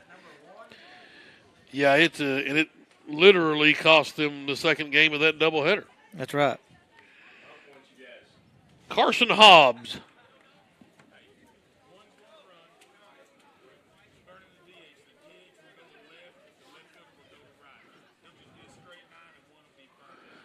Okay, so Hobbs is going to come in and just run here. He's burning his DH.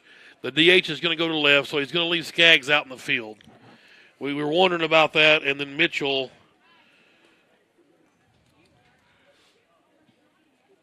The DH will go to left field, and the left fielder will go to right. Yeah, so Carnes will go to right. I believe that's what Durham just told us. Here's Doc Holt. And now you're going to have somebody step up for Brewer's spot in the outfield now. Yep. So Hobbs will come in and pinch run for Brewer. 5-4. And there's a shot from Holt, 5-6 hole. And he's got Hobbs on his horse, Mikado with a green light. Can he beat the throw? Here's it's cut off. And Holt comes through again with an RBI single after a humongous wait. And we're tied at 5. Oh, baby. Well, and I was wrong. I told him he's going to get first pitch curveball, and he got first pitch fastball and set on it and was on time. And give it to Mercado. Mercado's had some bad luck sending kids home. He never hesitated. Never. He sent Hobbs the entire way. Left fielder, even if that throw goes through, it's way offline.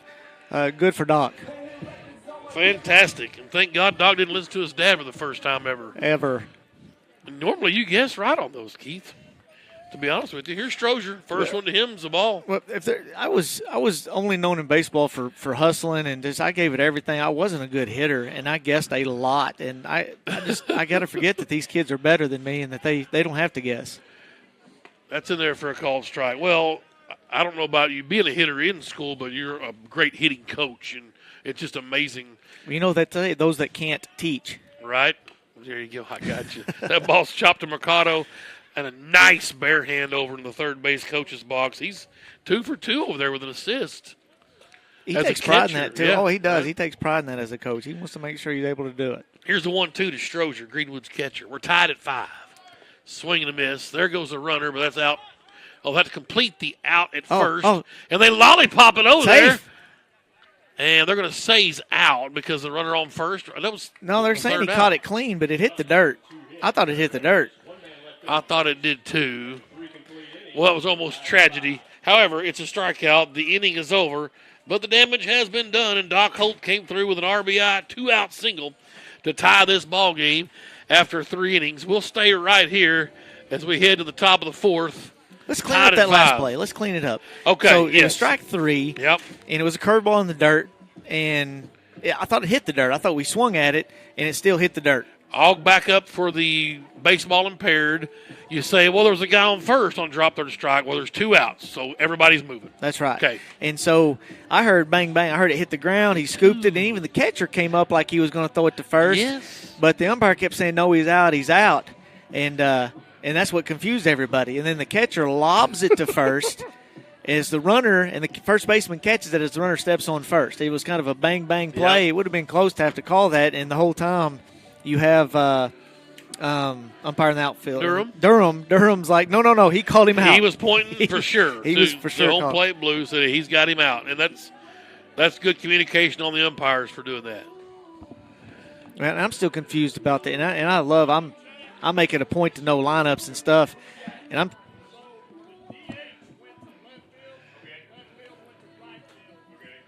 Okay, so the DH went. So who's going to be the batter? Skaggs is in left field. The batters will stay the same. They just burnt their DH. But Mitchell still can't hit, can he? Well, we'll see what they do in Brewer's spot. Carnes went to right. That's what they're going to have to do. That's where Mitchell will come up here? Bashir, I think. I don't Okay. think you can do that. I don't think you can. Now, I guess if you burn the DH, Mitchell automatically takes over for Brewer. That's where that would happen. Yeah. Yes. Yeah, okay. So we'll Because probably you burned him. You Yes. can't have a DH, and Mitchell can't be out there. So that's right. Mitchell will take over. in the 5-hole. Correct, for Brewer. And Mitchell puts the ball in play hard. I mean, he does a decent job. He's had some hard hits. Let's see what he's he's batting 158. He's had 19 at bats, 3 hits. but 2 of those 3 hits were doubles. Right. Well, here we go to the 4th inning, and it's the top of the order for the Pointers. Now this is Jay. If Jay comes out and does well here, you gotta you gotta pat him on the back to have the break that he had, to have a teammate go down and to sit as long as he did and come out here. And why not plunk the first guy out? That way you let everybody know where you're at. That's right. Get it out of the way, and I'll get a ground ball and roll it up, and you're fine. And you've established plate superiority. He hit him with a fastball. He didn't waste it on some curveball. Oh, boy. I just gave Skaggs a hit by pitch. Let me flip my score sheet over here and go to Van Buren's side. Strike call to Nichols. And Jay will find it. It's just, again, it's so tough. Your teammate, your friend, he goes down. Now we're going to ask you to go back in there and pitch. Runner's going. Nope. And that one is just outside 1-1. A little high maybe as well to Presley Nichols, their right fielder. Flied out to centers in the 2nd inning, walked and scored in the 1st. Didn't we all? Here's a 1-1. That's outside from Jay Wright, 2-1. Just trying to be too fine and aim it on that outside pitch. He just needs to relax, and you can tell he's working a little bit faster than usual. He's a little anxious. And whoa, that one went to the backstop, and that's going to let Henry ease over to second. It's 3-1. Yeah, got to get Jay Wright to kind of calm down here. We need him to go extended duty today. Tied at 5. The Bulldogs finally caught him after spotting them 5 runs.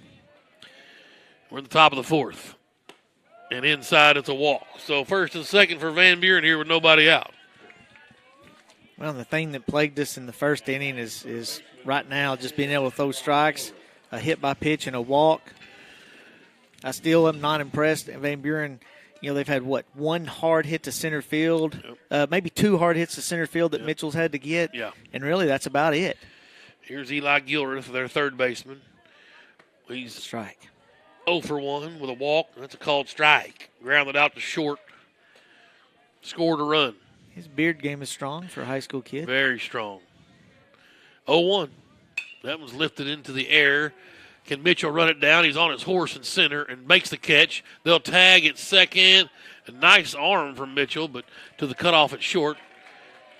Henry easily the 3rd. That's textbook. He catches it over his shoulder. He spins, plants, and throws it all in one motion. Hit his cutoff to where if Adams wanted to, he could have thrown behind to Dawson, but the runner, usually the runners take off on that and you get them, but no go from there. Leaves runners at 1st and 3rd with 1 out. Here's a Jackson Rodert. He's their 1st baseman. Couple of walks, scored twice. I like if he goes. Hope they're throwing through to get the runner. Strozer's got a nice cannon for an arm, and Wright is quick to the plate. Strike. Good pitch. Start out Rodert. The problem with the runner at first now is Holt has to bounce off in front of the base runner, and this guy's pulled it hard several times, so you got kind of a tight window over there for Holt to work in. Here's the 0-1 from Jay Wright. And just inside. It's another one where Strozier had to go get.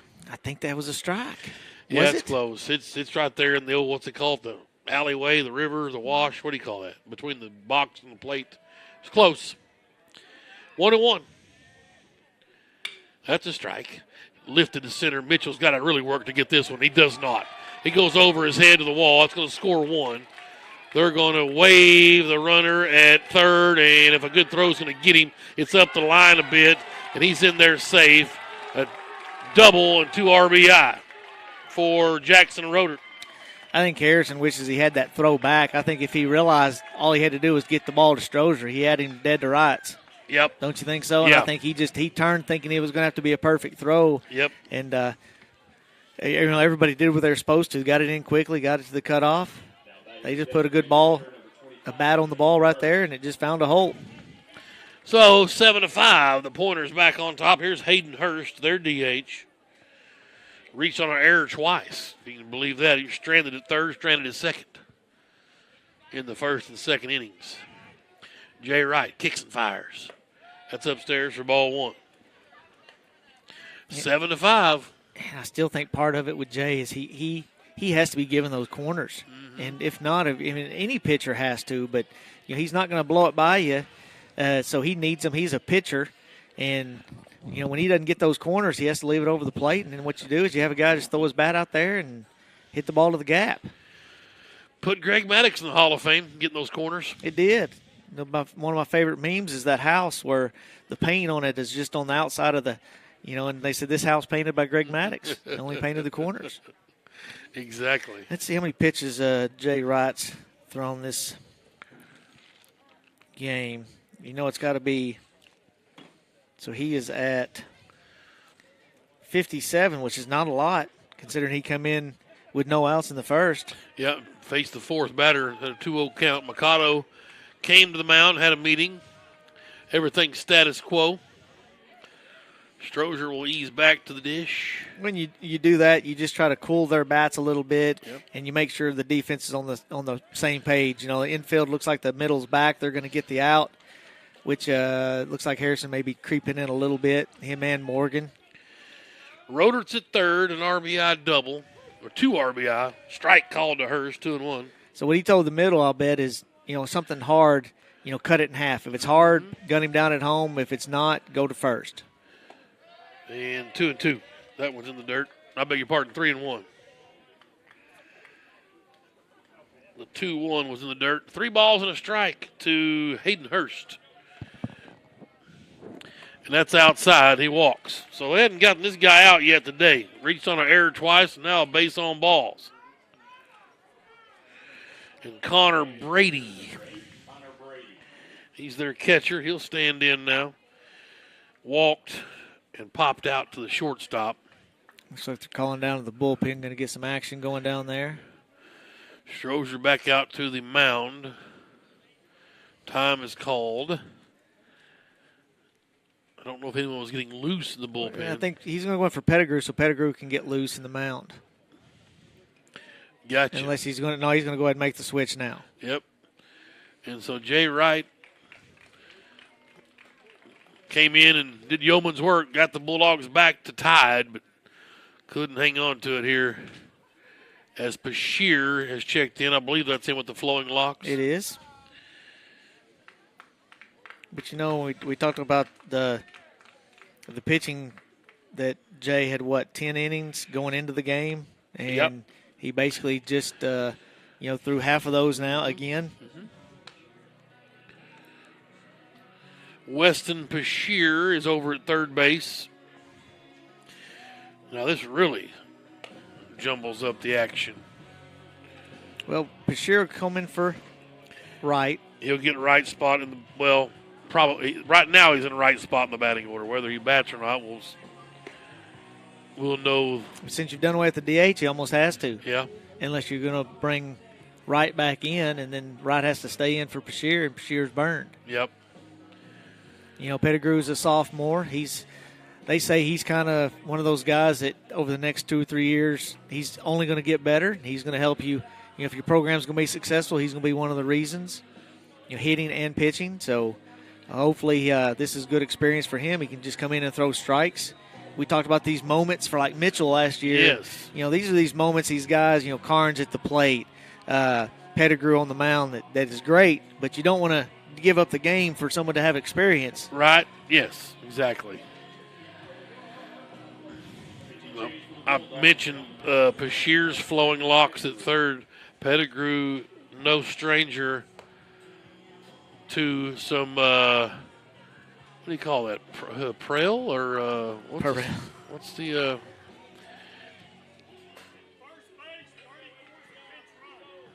34 is a pinch runner. All right. Pinch runner for the Pointers. It's Austin Kane. One of the Austin Canes. There's one at 19 and one at 34. So, here is Brady Pettigrew, the right-handed sophomore. Runners at the corners, 1 out.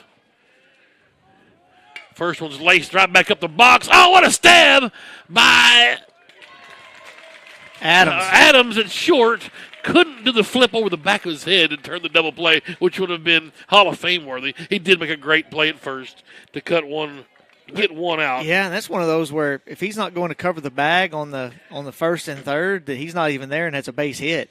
But he dives over the top of the bag to get that ball and get up and throw the ball to Holt.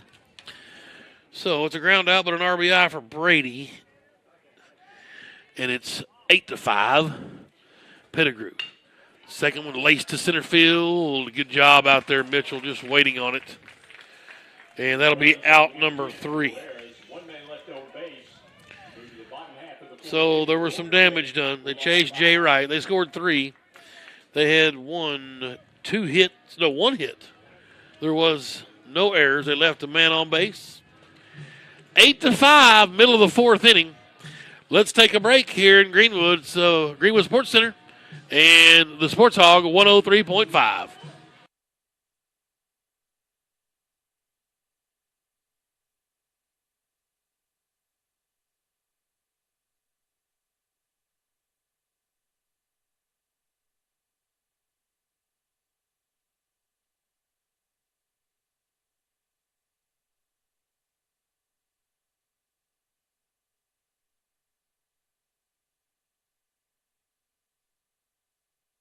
We welcome you back to a windy Greenwood, Arkansas.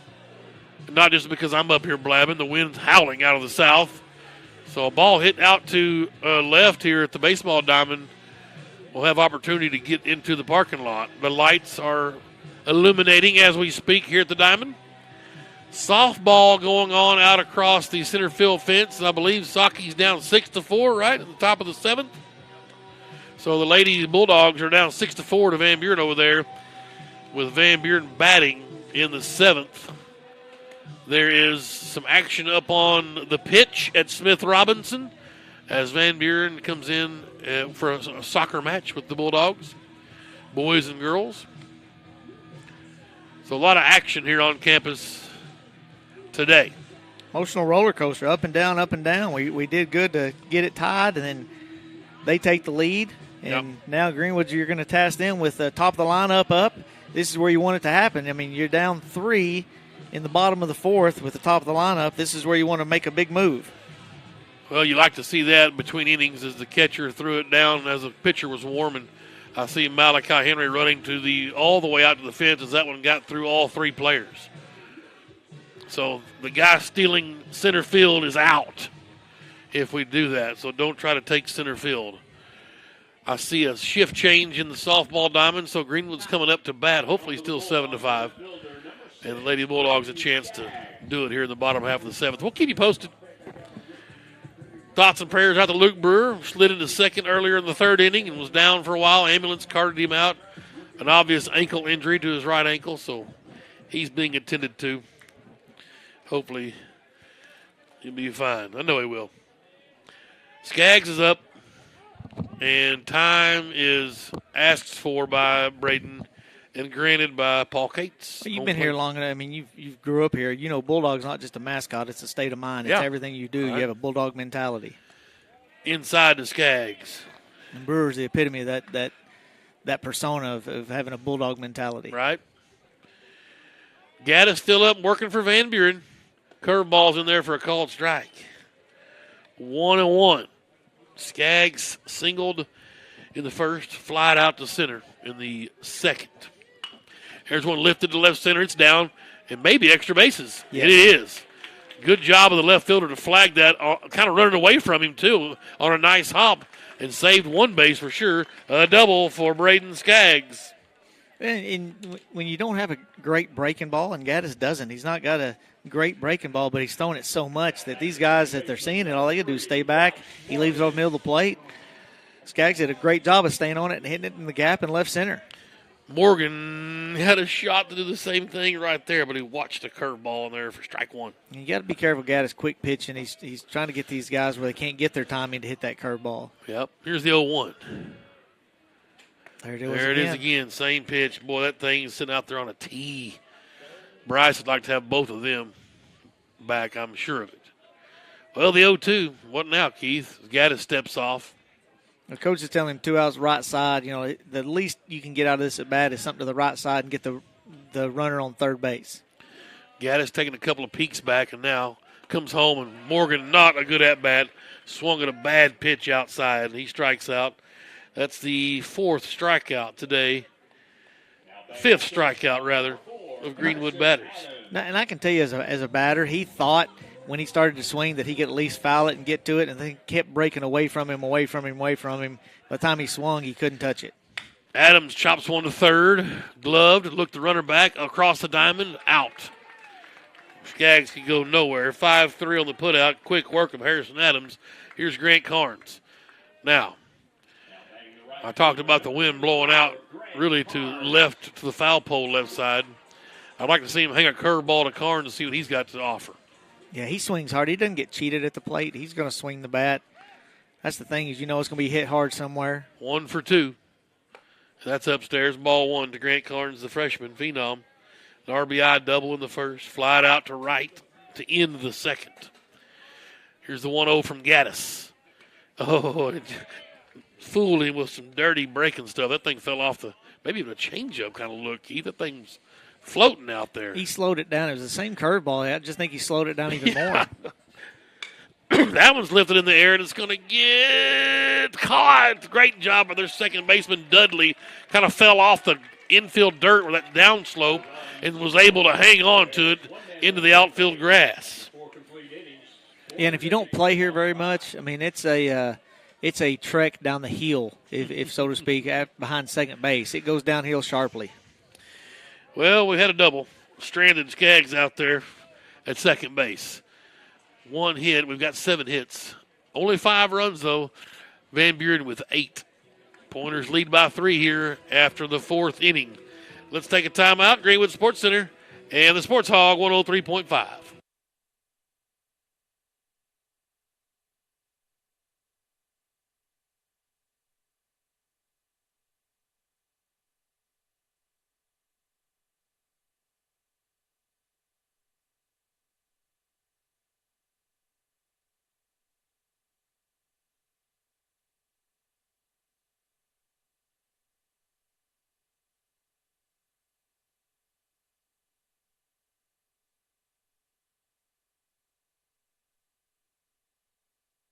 We are back at Bulldog Diamond. Tim Terry, Keith Holt. We'll thank our sponsors, Taco Bell, Pradco, all our folks on down the line.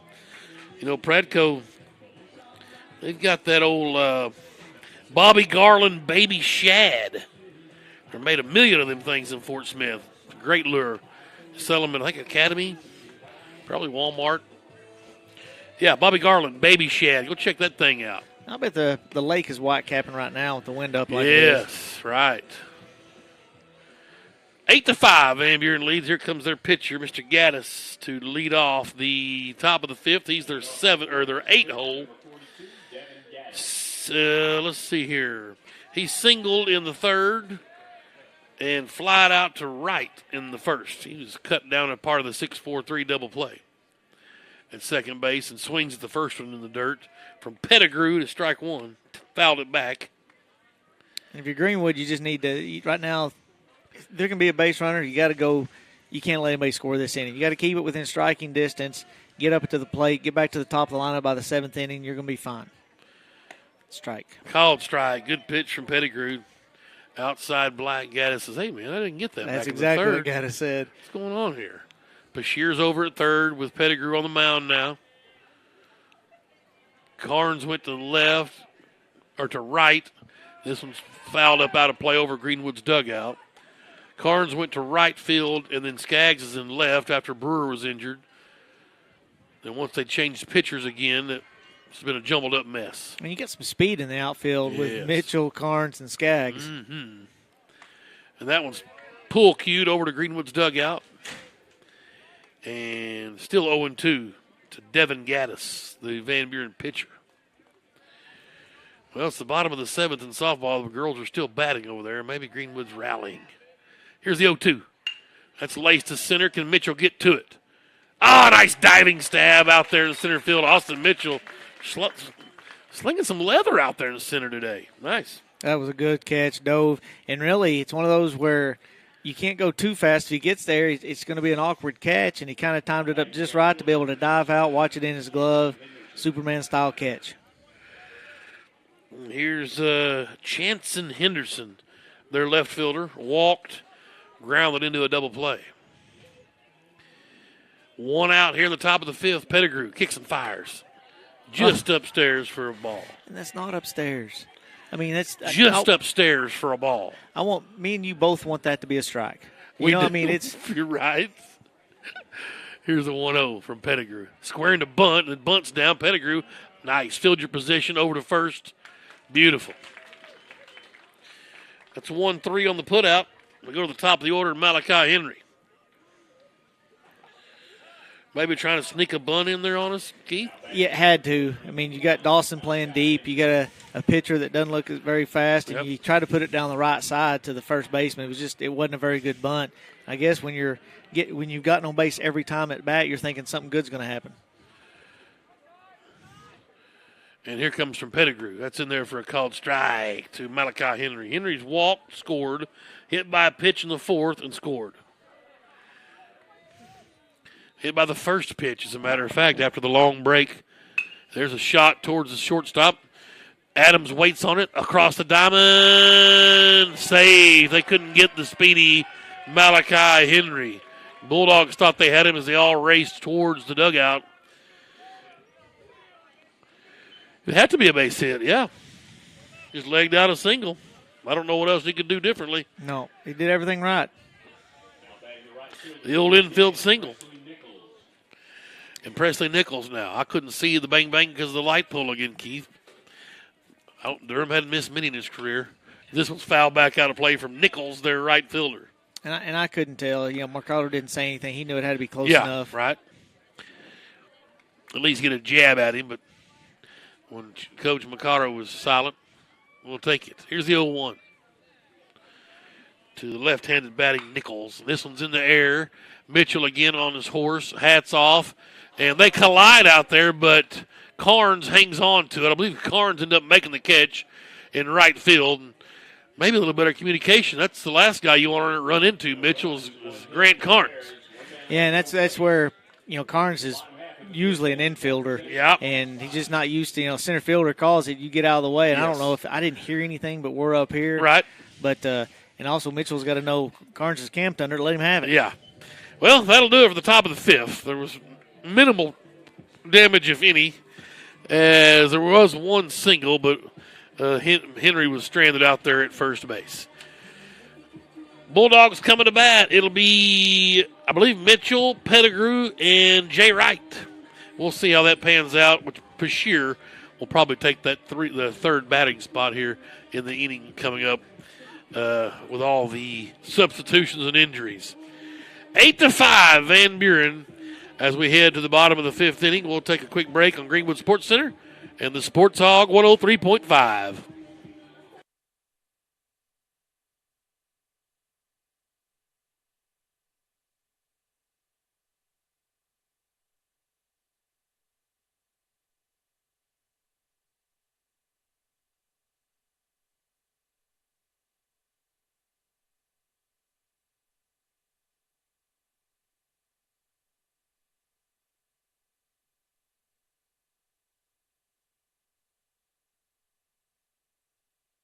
We're back here in Greenwood. Greenbrier took the first game from Russellville 4-1. Wow. Okay. Well, here's Gaddis back to work in the bottom of the fifth and way outside to Pettigrew. Okay, so Pettigrew got moved up in the order. This should be Mitchell. So what Russellville did is they saved Sims for the second game. They didn't want him going head-to-head against Husky. They let Husky win the first game, and they're going to go with Sims in the second. Interesting. Okay, so this was Brewer's spot in the lineup, so they moved Pettigrew. Can you move Pettigrew up from 5 to the 6 to the 5-0? No, I don't think so. Well, he's batting out of order then. So they're going to go ahead and let him do that, I guess. It's a 2-0 count. And you can't say anything. If you change it now, it's a correctable error. You can't get the out until he completes the at-bat. Right. This ball's in the air. This should be Bashir batting. It's out in center field. So I guess the Van Buren coaching staff isn't really worried about it either. Bashir is going to come up, and this should be Pettigrew's spot. So now can this, if he hits a Still home batting out of run, order. if he hits a home run, he comes, hey, he's out of order. Yep. Well, he announced himself coming in, but he's still out of order.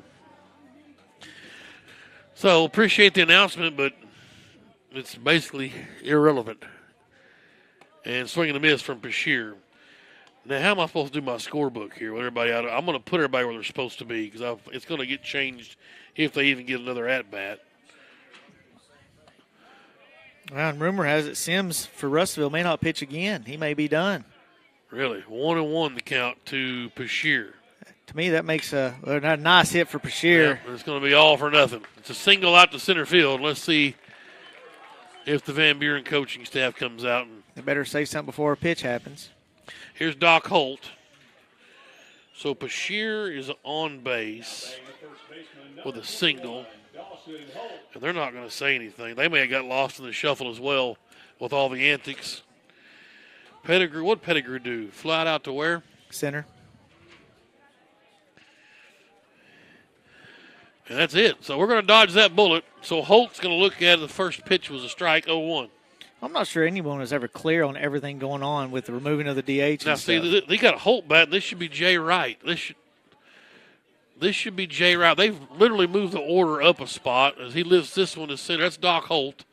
Center fielder makes that catch. And see, here comes Strozier. We've completely missed somebody in the batting order. Because Jay Wright's spot should have just batted. Which should have been. Who's 8 coming up here? That's Mitchell. They're going to let Mitchell bat. Mitchell should have took away the DH Yes. and batted up here. Yes, I had him written right here in where Bashir actually batted. So this whole thing's just a mess here, but there's 2 outs, all I can tell you. And since the balls will keep getting pitched as the outs come by, we're just going to have to stick with our new lineup, I guess. That one's outside 2-0. What they're going to have to get straight for next inning, though, is after Strozier. You mean you're back at the top of the lineup? Yes. You Well, don't just add everything's Mitchell. good until that's inside to Strozier. 3-0. When you get back to the 5 hole is where Mitchell should have been. I don't know are we allowed to go tell coach? How's that work? That's a walk to Strozier, so Bulldogs have a base runner. Here comes Austin Mitchell up out of the 10 hole. So it's like a 10U softball. We're batting 10 today. Austin Mitchell. Yep, okay. And we have a courtesy runner is Forbes over at first base. So Mitchell's going to come in and bat kind of where he's been on our lineup all day down at the bottom of the order. But very strange. That's a called strike to Austin Mitchell. Yeah. Well, Mr. Baseball Coach, what are we doing here? I mean, if you're Van Buren and keep getting out, you don't do anything until something positive happens. I agree. Because everybody's batting out of order. Yeah, you wait and then you say, wait, Mitchell, if he does something here, you come back and say, well, he was supposed to bat in the DH spot when you lost it. That's right. Mitchell should be, and that was laced to center field. A great jump from Henry, and he makes it. All 3 outs were fly balls to center. And see, their coach is going to go. He's going to go talk to the official here. He's as confused as we are. Well,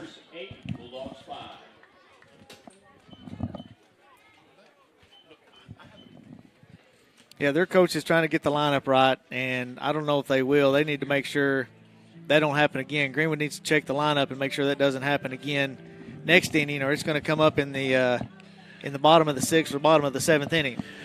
you had Brewer get hurt. You had a pitching change. You had a DH get burnt, so everything went haywire. Now, it's a real easy fix, but their coach caught it. I have no doubt he caught it. Right. He was just waiting for something good to happen.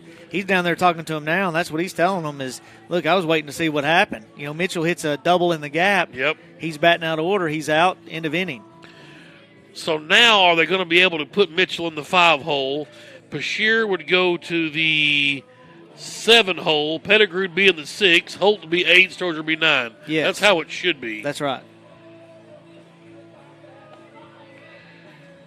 Yeah, they're pointing at players, and they're like, okay, we got the third baseman here. He should be down there. And Yep. you just hope Coach Mercado gets it straight. Well, it's a jumbled up mess right now. I mean, I'll be right back. Yeah, go see what you can do. I'm not sure if you can come out of the booth and do that, but we're not like the official book.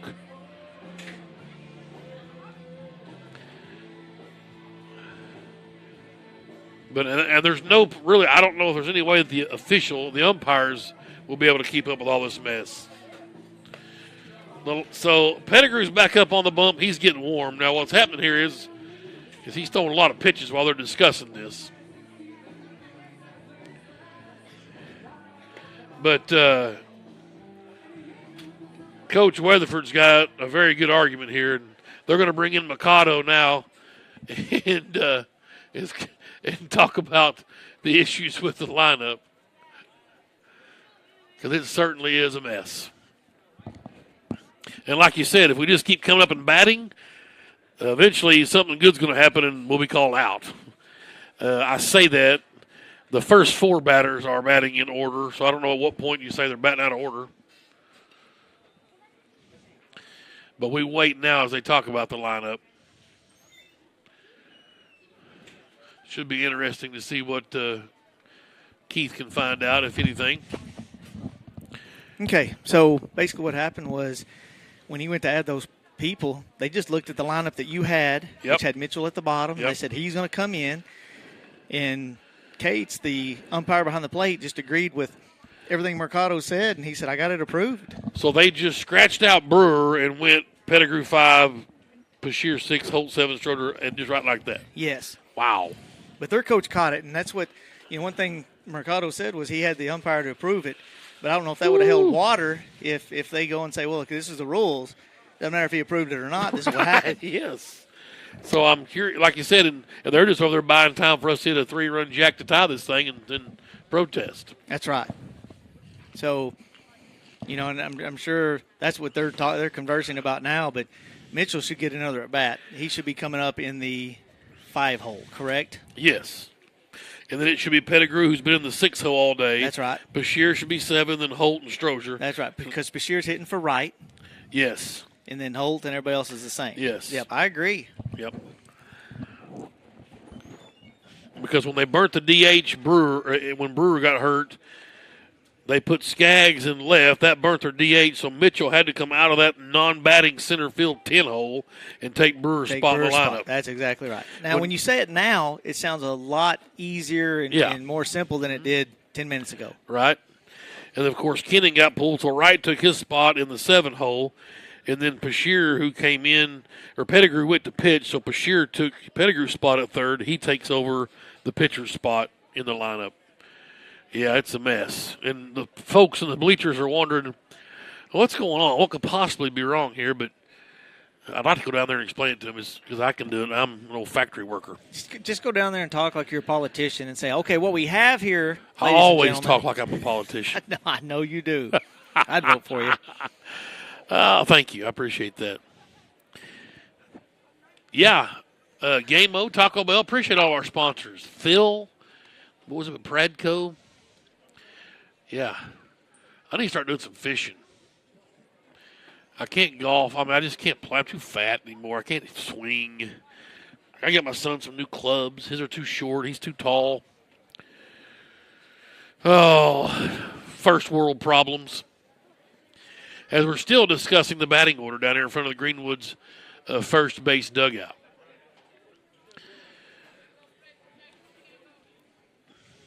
Hopefully folks have tuned in. They're probably saying, surely those guys that do the radio would know what's going on. Let's tune in and see if they can help us if you're in the bleachers. And we've laid it out perfectly. Perfectly. I mean, to me, it's easy. And that's if you have the paper in front of you and you just place it and understand that in no way at any time can you move people in the lineup. Right. That spot is tied to that person. Right. So even when Skaggs came in, he has to stay in Skaggs' spot. Right. So you got to say, okay, so what happened? Well, DH left. So he's no longer the DH. He's playing. So who left the game? Well, that was Brewer. Brewer got hurt. Yes. So Mitchell's in the game, and since there's no DH, he's got to hit for himself. So he goes to Brewer's spot. Yes. And then okay, who came in for Wright? Well, that was Bashir. Yep, exactly. Well, the sun has broke through now, and so there's a little bit of issue with the boys on the right side of the field. We're ready for baseball. It'll be Gilreath, their third baseman.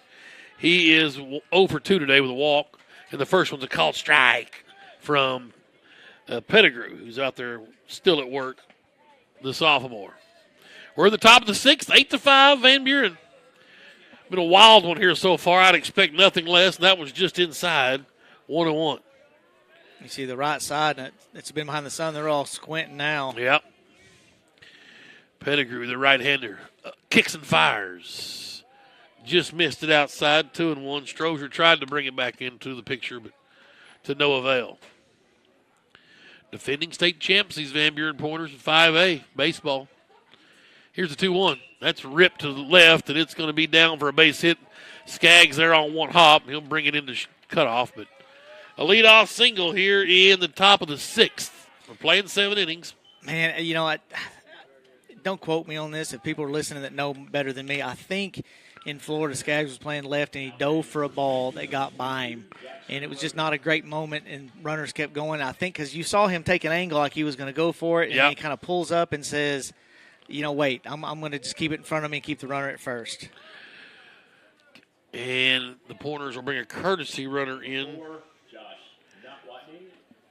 I beg your pardon, it's a pinch runner, not Watney. That's his second time to pinch run. Now, he can't pinch run. He can courtesy run. Once he pinch runs, he's burned. Well, he courtesy ran for somebody earlier, and now he's pinch running. Is that legal? Yeah, you can do that. Okay. So here is Rotert. He is a left-handed bat. The first one's a ball to him. Long legs. You got to think he's going to be running here in a minute. That's over but low, ball 2. Rotert has been the impossible out. He's walked twice. He has a double with 2 RBI. He's scored 3 runs. This guy's been the difference today for Van Buren. Here's the 2-0 from Pettigrew and the Greenwood sophomore. Called strike. They faked like they were going to run. And he did not. Strozier popped out to throw down to first. Held on to it, and it's a 2-1 count. Well, it may be him getting his timing, or he got a bad jump and decided against it. Pettigrew comes set. He will kick and fire. Good pitch. Nice pitch. A little breaking ball in there, 2-2. A lot of times, too, you go to steal, and if you see the pitcher slide stepping as quick to the plate, you kind of call it off yourself. That one just missed outside. Good pitch from Bryce Pettigrew, or Brady Pettigrew. And I think that was Strozier was set up. It hit the mitt right where it was. He was just set up there. 8-5, Van Buren. And Pettigrew walked him. First and second. Walks, as a pitching coach or any kind of coach, that's the one thing. And you can sit there and yell throw strikes all day long, and until you're the guy on the bump right now with an 8-5 deficit trying to throw strikes, it's easier said than done. 10th walk. Here's Hayden Hurst, their DH, who hadn't got him out either. Reached on an error twice and walked the aforementioned. And that one just missed inside. Their DH. 1 ball count. And it's not in Greenwood's favor. They're the only team that gets to face Sims, and we split with them. Everybody else may just beat Russellville every game. Oh, nice scoop there from that's Bashir over there. That ball was lined out. He's out. And then he threw and doubled off the runner at second. Triple play. He touched the base and got the force out. He touched the bag. Now, let's see what they're saying. He went and touched the bag. So it's going to be if they called it an out or not. That, to me, right. I think that Durham was saying he caught the ball in the air and then doubled off the runner at second. Then he also, double off. Now, the runner at first I'm not sure he stayed there. So it's just going to be 2 outs either way.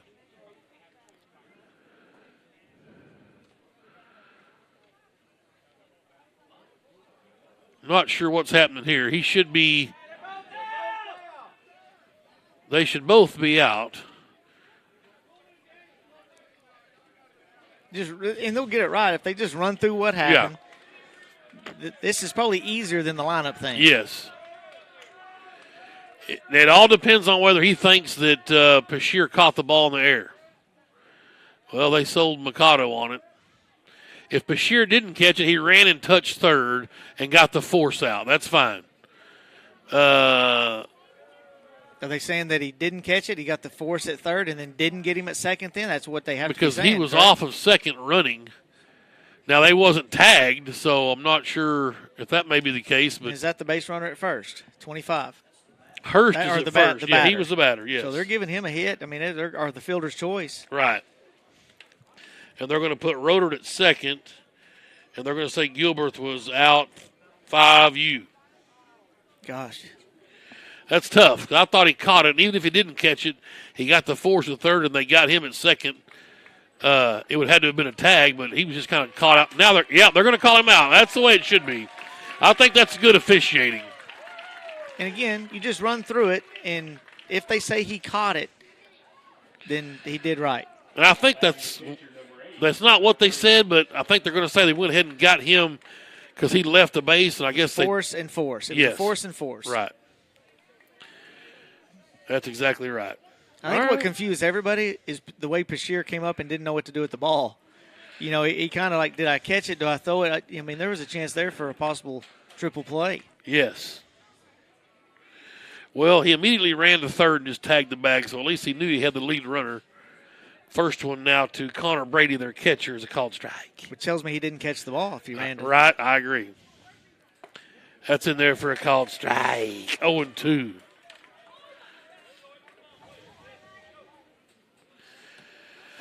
Two outs. Come on. Pettigrew, one more right here, brother. One strike away. 8-5 Van Buren. Top of the sixth. Swing and chopped foul into the Van Buren dugout. Still 0-2.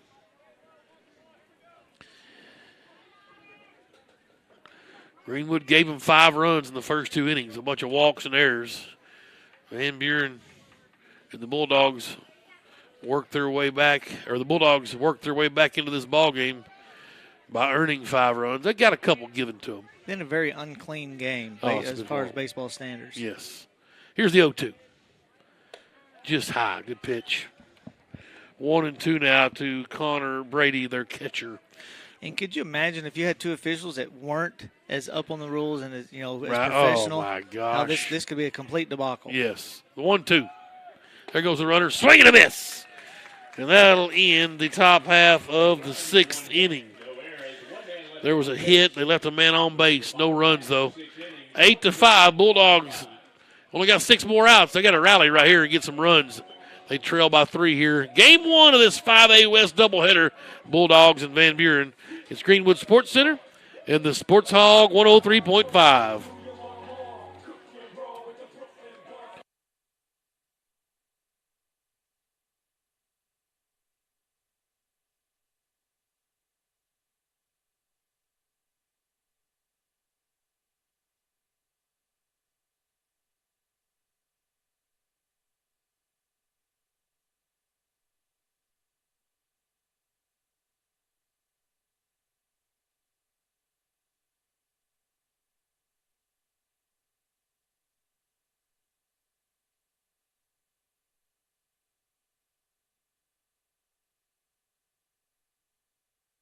Sims not pitching anymore this year?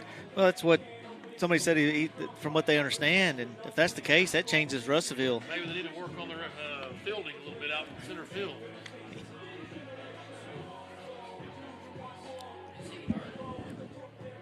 We are back at Greenwood. Tim Terry, Keith Holt, Freedom Roofing. Can I get a free plug? Am I going to get charged for that? No, you're good. Good. I don't care. No. I'll put it on my bill. Yeah. Appreciate all our sponsors down the line. I don't even, not Gelco. They don't do it. Pradco. Beg your pardon. I gotta go try one of those. What I say it was? Bobbers? Bobby Garland Baby Shad. Yeah. Make him in Fort Smith. I need to work at the fishing lure plant. That'd be fun. I did in high school. I worked there in high school. Really? Yeah. Cool. Well, we're going to let Bryce Morgan lead us off here. I don't know where Skaggs went. He just completely evaporated. Didn't he hit a fly ball to left or no? No, all three outs were Mitchell flied out to center.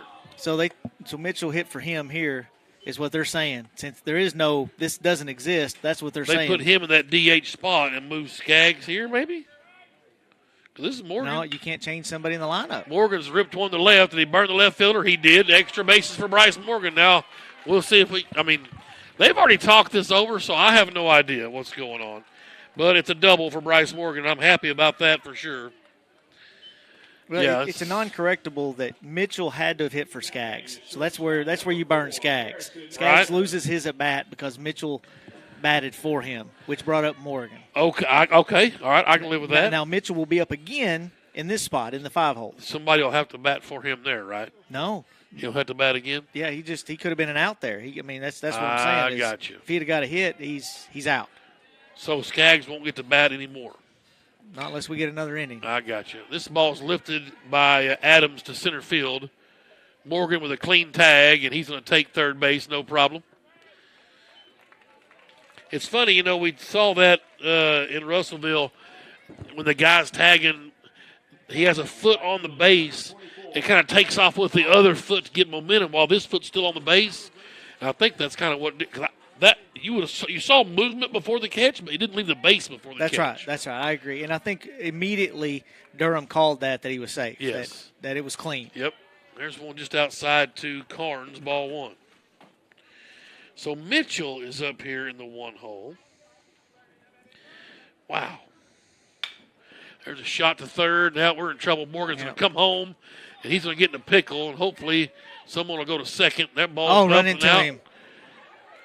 And he is safe. They're going to call him out here. There's interference, though, right, because he ran into. Well, he's got to touch him. He can't run around him. He's got to make contact with the catcher. That's why I was saying you got to hit him. You just make contact with him, and then it's interference. And that's or obstruction, I'm sorry. Mikado's going to ask for some help here, I think. Yep. He's going to say he has to make contact. If he goes around him, then doesn't exist. Right.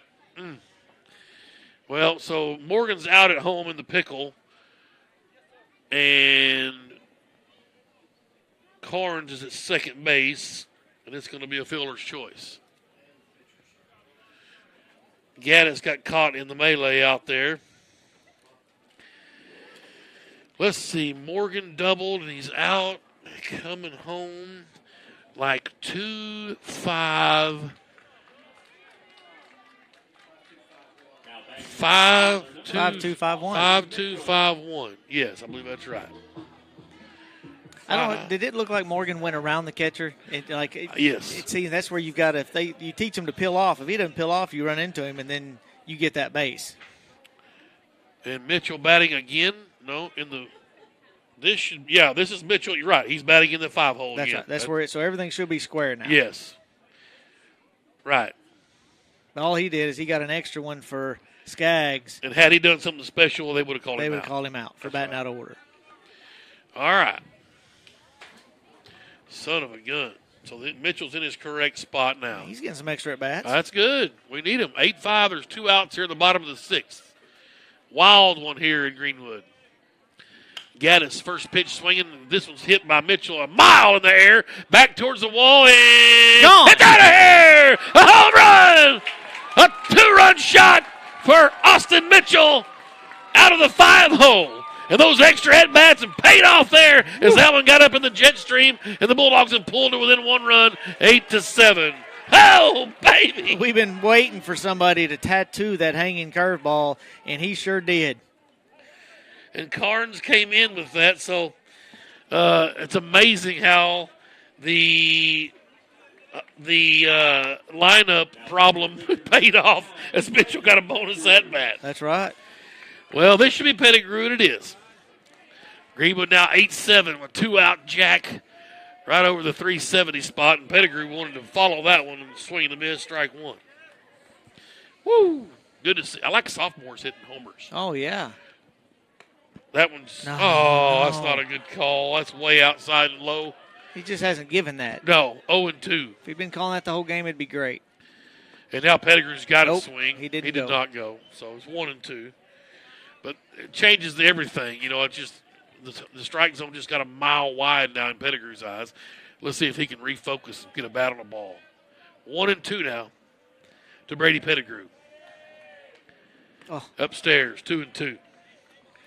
Luckily, that one didn't break because he had him froze. Yes, he's lost a lot of his break to his ball. He should be deep into his quick pitches. And that one's fouled back to the backstop off the catcher's knee. Still 2-2. Again, sometimes we see the slide step. Sometimes we see the leg kick. Pitcher just trying to mess with your timing. Here it comes to Pettigrew. And this one's in the air a mile high.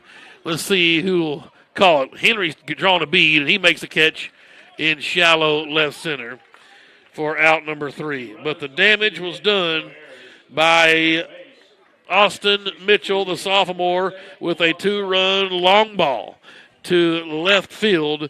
And the Bulldogs have crawled to within 1 run. Last inning coming up. It's top of the 7th. 8-7. Van Buren leads here. 5A West battle, game number 1. We'll take a timeout. It's Greenwood Baseball on Greenwood Sports Center and the Sports Hog 103.5.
We are back. Yes!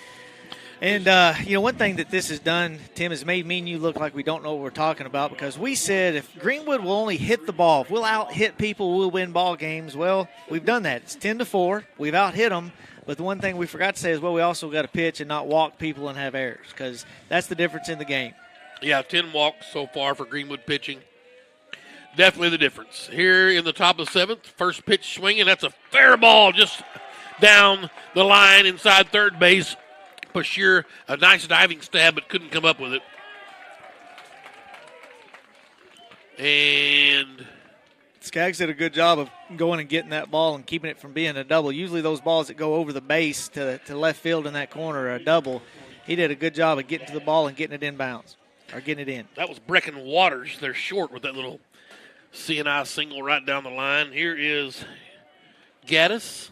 You got to roll up right here, get a ground ball to Harrison, to Morgan, to Holt. I like what you're thinking. Pettigrew. A bunch laid down. It's foul. Towards the Greenwood dugout. Top of the 7th, Bulldogs have got to shut them down here and not let any more runs get across. They're going Trail to by 1. try to play for a run, obviously, when they're trying to get that runner in scoring position. They think they need 2 to beat Greenwood. Pettigrew brings it home, this time swinging away. That's fouled off the pitcher's foot. And that's smarts for sure. Gaddis taking a beating out there over the last 15 minutes. He got hung up in that pickle a while ago on third base. And there it takes a foul ball off his own foot. 8-7. Van Buren leads. Bulldogs first look at the defending state champs this year. Split with them last year, then had a battle in the semis over in Jonesboro. Split with them in the regular season, I should say. That's right. Pettigrew brings the 0-2 home, and this was fouled right over the top. Still 0-2. I'm not impressed. If Gaddis is their 1, he's not overpowering. He's going to throw strikes. He's hittable. We've got 10 hits. Yep. Their defense hasn't been spectacular. and they just, we talked early in the first 4 innings. They had one hard hit ball. Pettigrew blows it by Gaddis, swing and a miss, out number 1. Here comes. Good job by Strozier to hold on to that. He Yes. tipped that, and he held on. Chanson Henderson, their left fielder. Boy, it's a woulda, shoulda, coulda if Kenny would have had his best stuff today, huh? Yes. Oh, Pettigrew's first one just missed outside ball 1. runner at first is trying to time up Pettigrew. He had a good bouncing lead. 1 out here in the top of the 7th. A leadoff single for Waters. He's over at first for the Pointers. Pettigrew brings the 1-0 home. A shot laced in the 5-6 hole. Skaggs gobbles it up and left. And it's first and second now.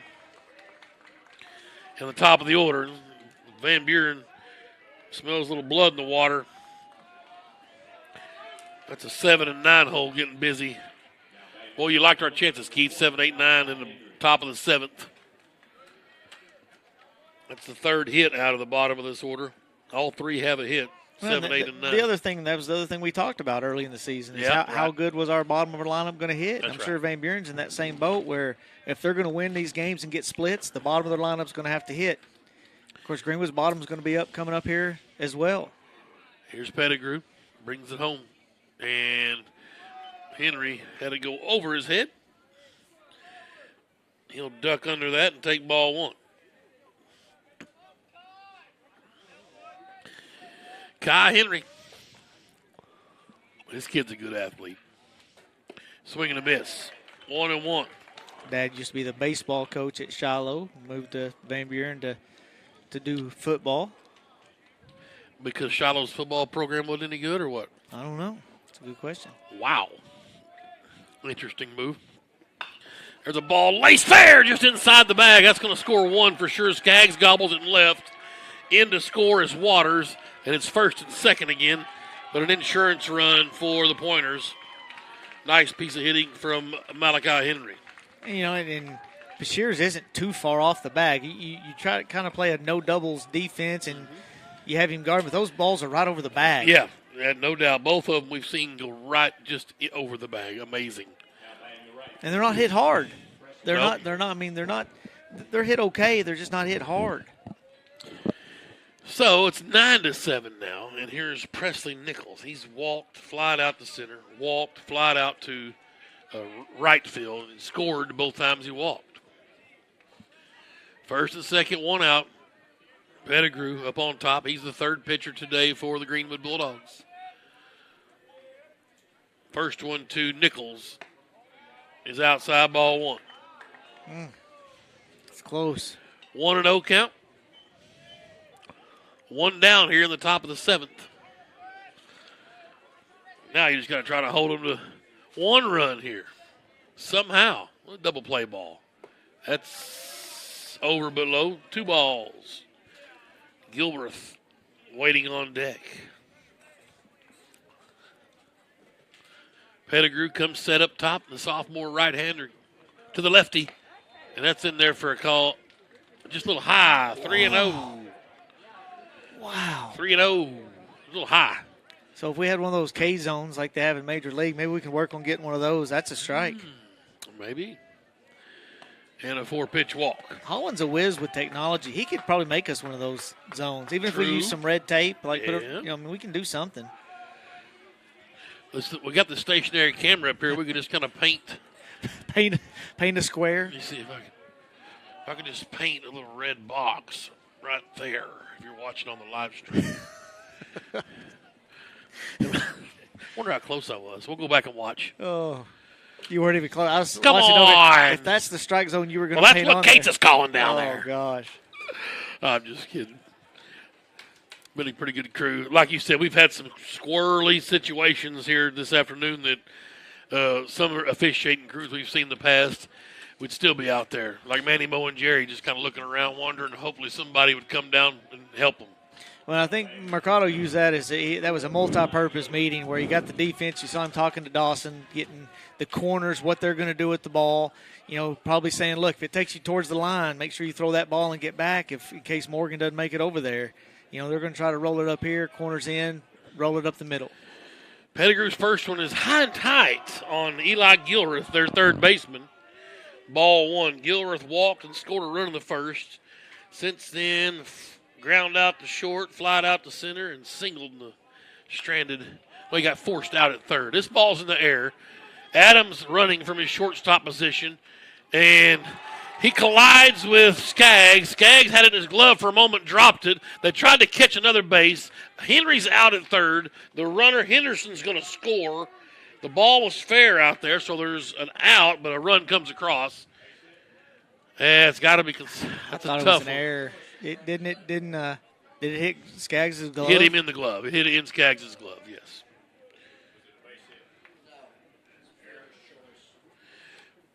Gilreath's going to be on for a fielder's choice, so no error.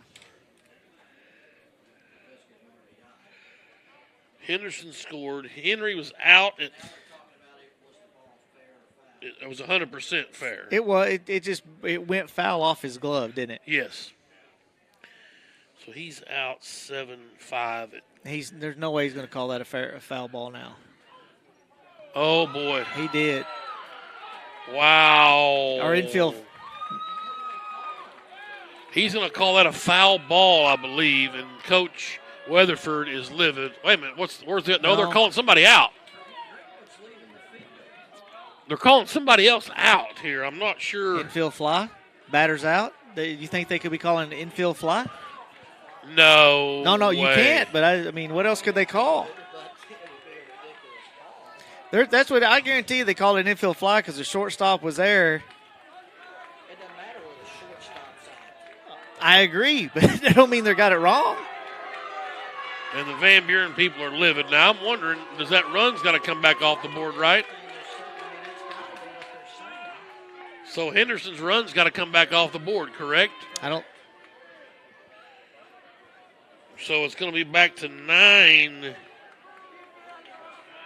Yeah, Gilreath's going to be out on an infield fly. He's going to be the third out. Henry was tagged out at third, trying to move. Infield fly. Yeah, that wasn't a very good call. And I agree with it. There was no way that was an infield fly. No. Well, they could call it, but that's what I'm saying. I'm with you. I don't think there's any way. It sounds like they called it after the fact. Yes. See them call it at the time. No, they should have immediately when it was hit.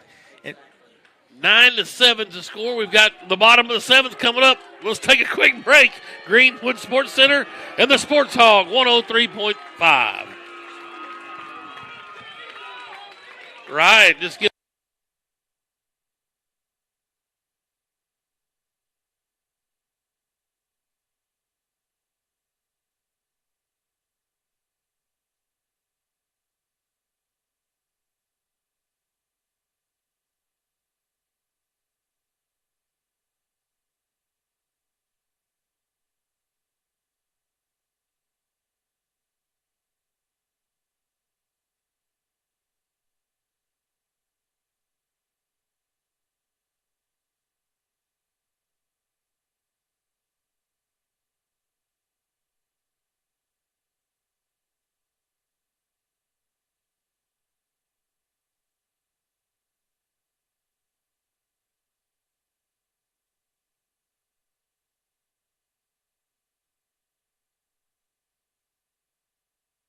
Now is since he tagged him sliding into third instead of stepping on for the force, the run's going to count. Yeah, but that was third out because the infield fly was out too. But yeah, if he scored, he advanced at his own risk. He scored before the tag was made. Okay. That's right. So the run counts. Okay. And that's what they're saying. He advanced at his own risk. He was successful. He made it home. The guy going to third didn't have to go. So Henderson's score, his run will count. So it's 10-7. Here we go. Bottom of the seventh. Seventh. New pitcher for the Pointers is number 24, Eli Gilreath. We haven't got that strike yet. And this is Bashir, who's in the 7 hole, where he belongs, by the way. And a called strike to him. That's outside 1-1. in the same spot, and that's why everybody's upset. Right. You see here the fans going crazy. Greenwood's got to have 3 to extend the game. Van Buren looking for the first leg of this split. That's a called strike. Gilreath with a steady dose of fastballs really here to Bashir. Right-handed batting third baseman. 1-2. Gilreath, the right-handed pitcher. This one's lifted in the air. Is there room? First baseman he's looking gotta be for running. it. Yeah, I'm not sure why Bashir stopped. If he'd have dropped that in the fair ground and then just ran over and tagged the bag, Bashir's got to be running that out. That's a learning point for him. So a pop out to the first baseman. And here's Doc Holt. Well, Holt with a RBI earlier in the third was a little rallier. Tied the game. He's flied out to center twice. Here's the first one to him. In there for a called strike. We've seen just the opposite where Gaddis comes in, throws nothing but curveballs. We've seen nothing but a steady dose of fastballs. Here's the 0-1. Way outside, 1-1. 1 out, bottom of the 7th. Dawson Holt, the right-handed bat, a junior. Here comes the 1-1. That's in there for a called strike. Yep. 1-2 now to the Greenwood first baseman, Doc Holt.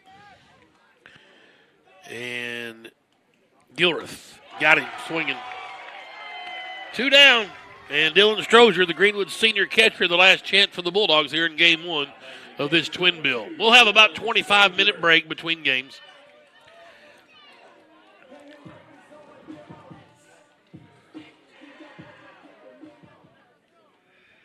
And here is Gilreath back behind the glove. He'll kick and fire. And that one's low and outside to Strozier, ball 1. This is going to be a tough one to swallow for the Bulldogs. This has been like in the twilight zone. Yes. Strozier rips one. Third baseman couldn't handle it. A diving stab. And Dillon will make it to first base. The ball goes over the first baseman's head. But Strozier, who went way past the bag, actually turned in, had to scurry back to first base. And it is a hit. Yep, good hit, diving play. The third baseman dove for the ball, and it comes off his glove and kicks straight over to the shortstop who tried to make the throw. But even if I think it was on, I think Strozier beats that out, even if it's there. Forbes in to run for Strozier, courtesy runner. Well, Keith, there we go. Top of the order. I mean, 2 outs. 2 out rally. Can they shine? Let's see what's against Skaggs gets the hit. Yeah, Skaggs is back. It's 10-7 Gilreath. Way outside. Ball 1. If nothing else, we've done something today that even Leland Barclay's never seen. And for that, I feel good about life. It's just been crazy. And I wouldn't have guessed, the infield fly and Right. you had to have called it off the bat Yes. thinking it was going to stay in. It was. It's probably the Swing and a furthest miss from infield Skaggs. fly that I've ever seen. Well, the bad thing is the infielder should have caught it. I mean, Skaggs coming in, but Adams had a bead there. Tough pill to swallow there. Would have been a heck of a catch from Skaggs. That one's tipped back into the backstop off the catcher. And Brady's going to need a little extra time to think about this one. He's going to trot out to his pitcher and give him 5. Tell the home plate blue, appreciate you giving me a little extra time there. 1-2 count. We're 1 strike away. I ain't got time. Let's go. He didn't want to wait. Think about his injury. Everybody's ready. Skaggs will dig back in. Greenwood down to their last strike here in game 1 of this doubleheader. Forbes gets his lead at first. Courtesy running for Strozier. And Gilreath comes home. Rip to left center. That's going to be a base hit. The tying run will come to the plate. Skaggs, fantastic. You almost hate that he missed that bat, but turns out.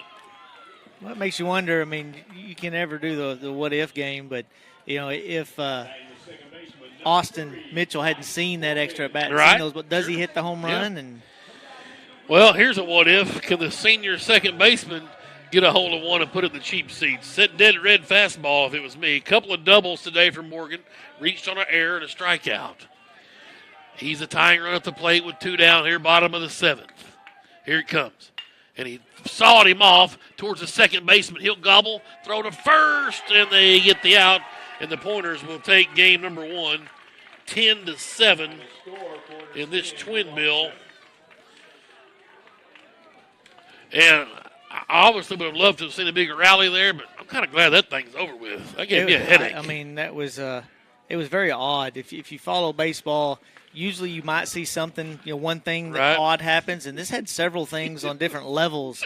Whether it was managerial in the book, whether it was something on the book or something on the field, it covered everything. Just crazy tomfoolery going on. 10-7. Kennan's going to get the law. No, we came back and tied it, didn't we, for a minute? So Pettigrew will end up getting the loss, I believe. Or no, Jay Wright, I think, was there when it went to 7-5. I don't remember where the pitching change happened. Let me see. I can tell you here in 2 seconds. Keep talking. And the Bulldogs hit them 12-8. A good day from Morgan. Had a couple of doubles. Carnes had an RBI double, a 2-run jack for Mitchell on one of his 3 batting order spots that he had. Holt had an RBI single as well. Just too many walks from the Greenwood pitchers. 1, 2, 3, 4, 5, 6, 7, 8, 9, 10, 11 walks for Greenwood pitching, and lose 10-7. I guess you can be thankful you only lost by that many, walking that many batters. That's right. Well, all right. 7:06. What I've got. 7:30. We will come back and join you for game number 2, and we'll give you some game number 1 stats when we get back. 10-7. Van Buren takes game 1 of this twin bill, and we'll have game 2 for you here in about 25 minutes. Come back about 7:30 and join us. We're going to take it back over to Fox Sports Radio right now in between games. I'm Tim Terry. We'll see you in a few. It's Greenwood Sports Center and the Sports Hog, 103.5.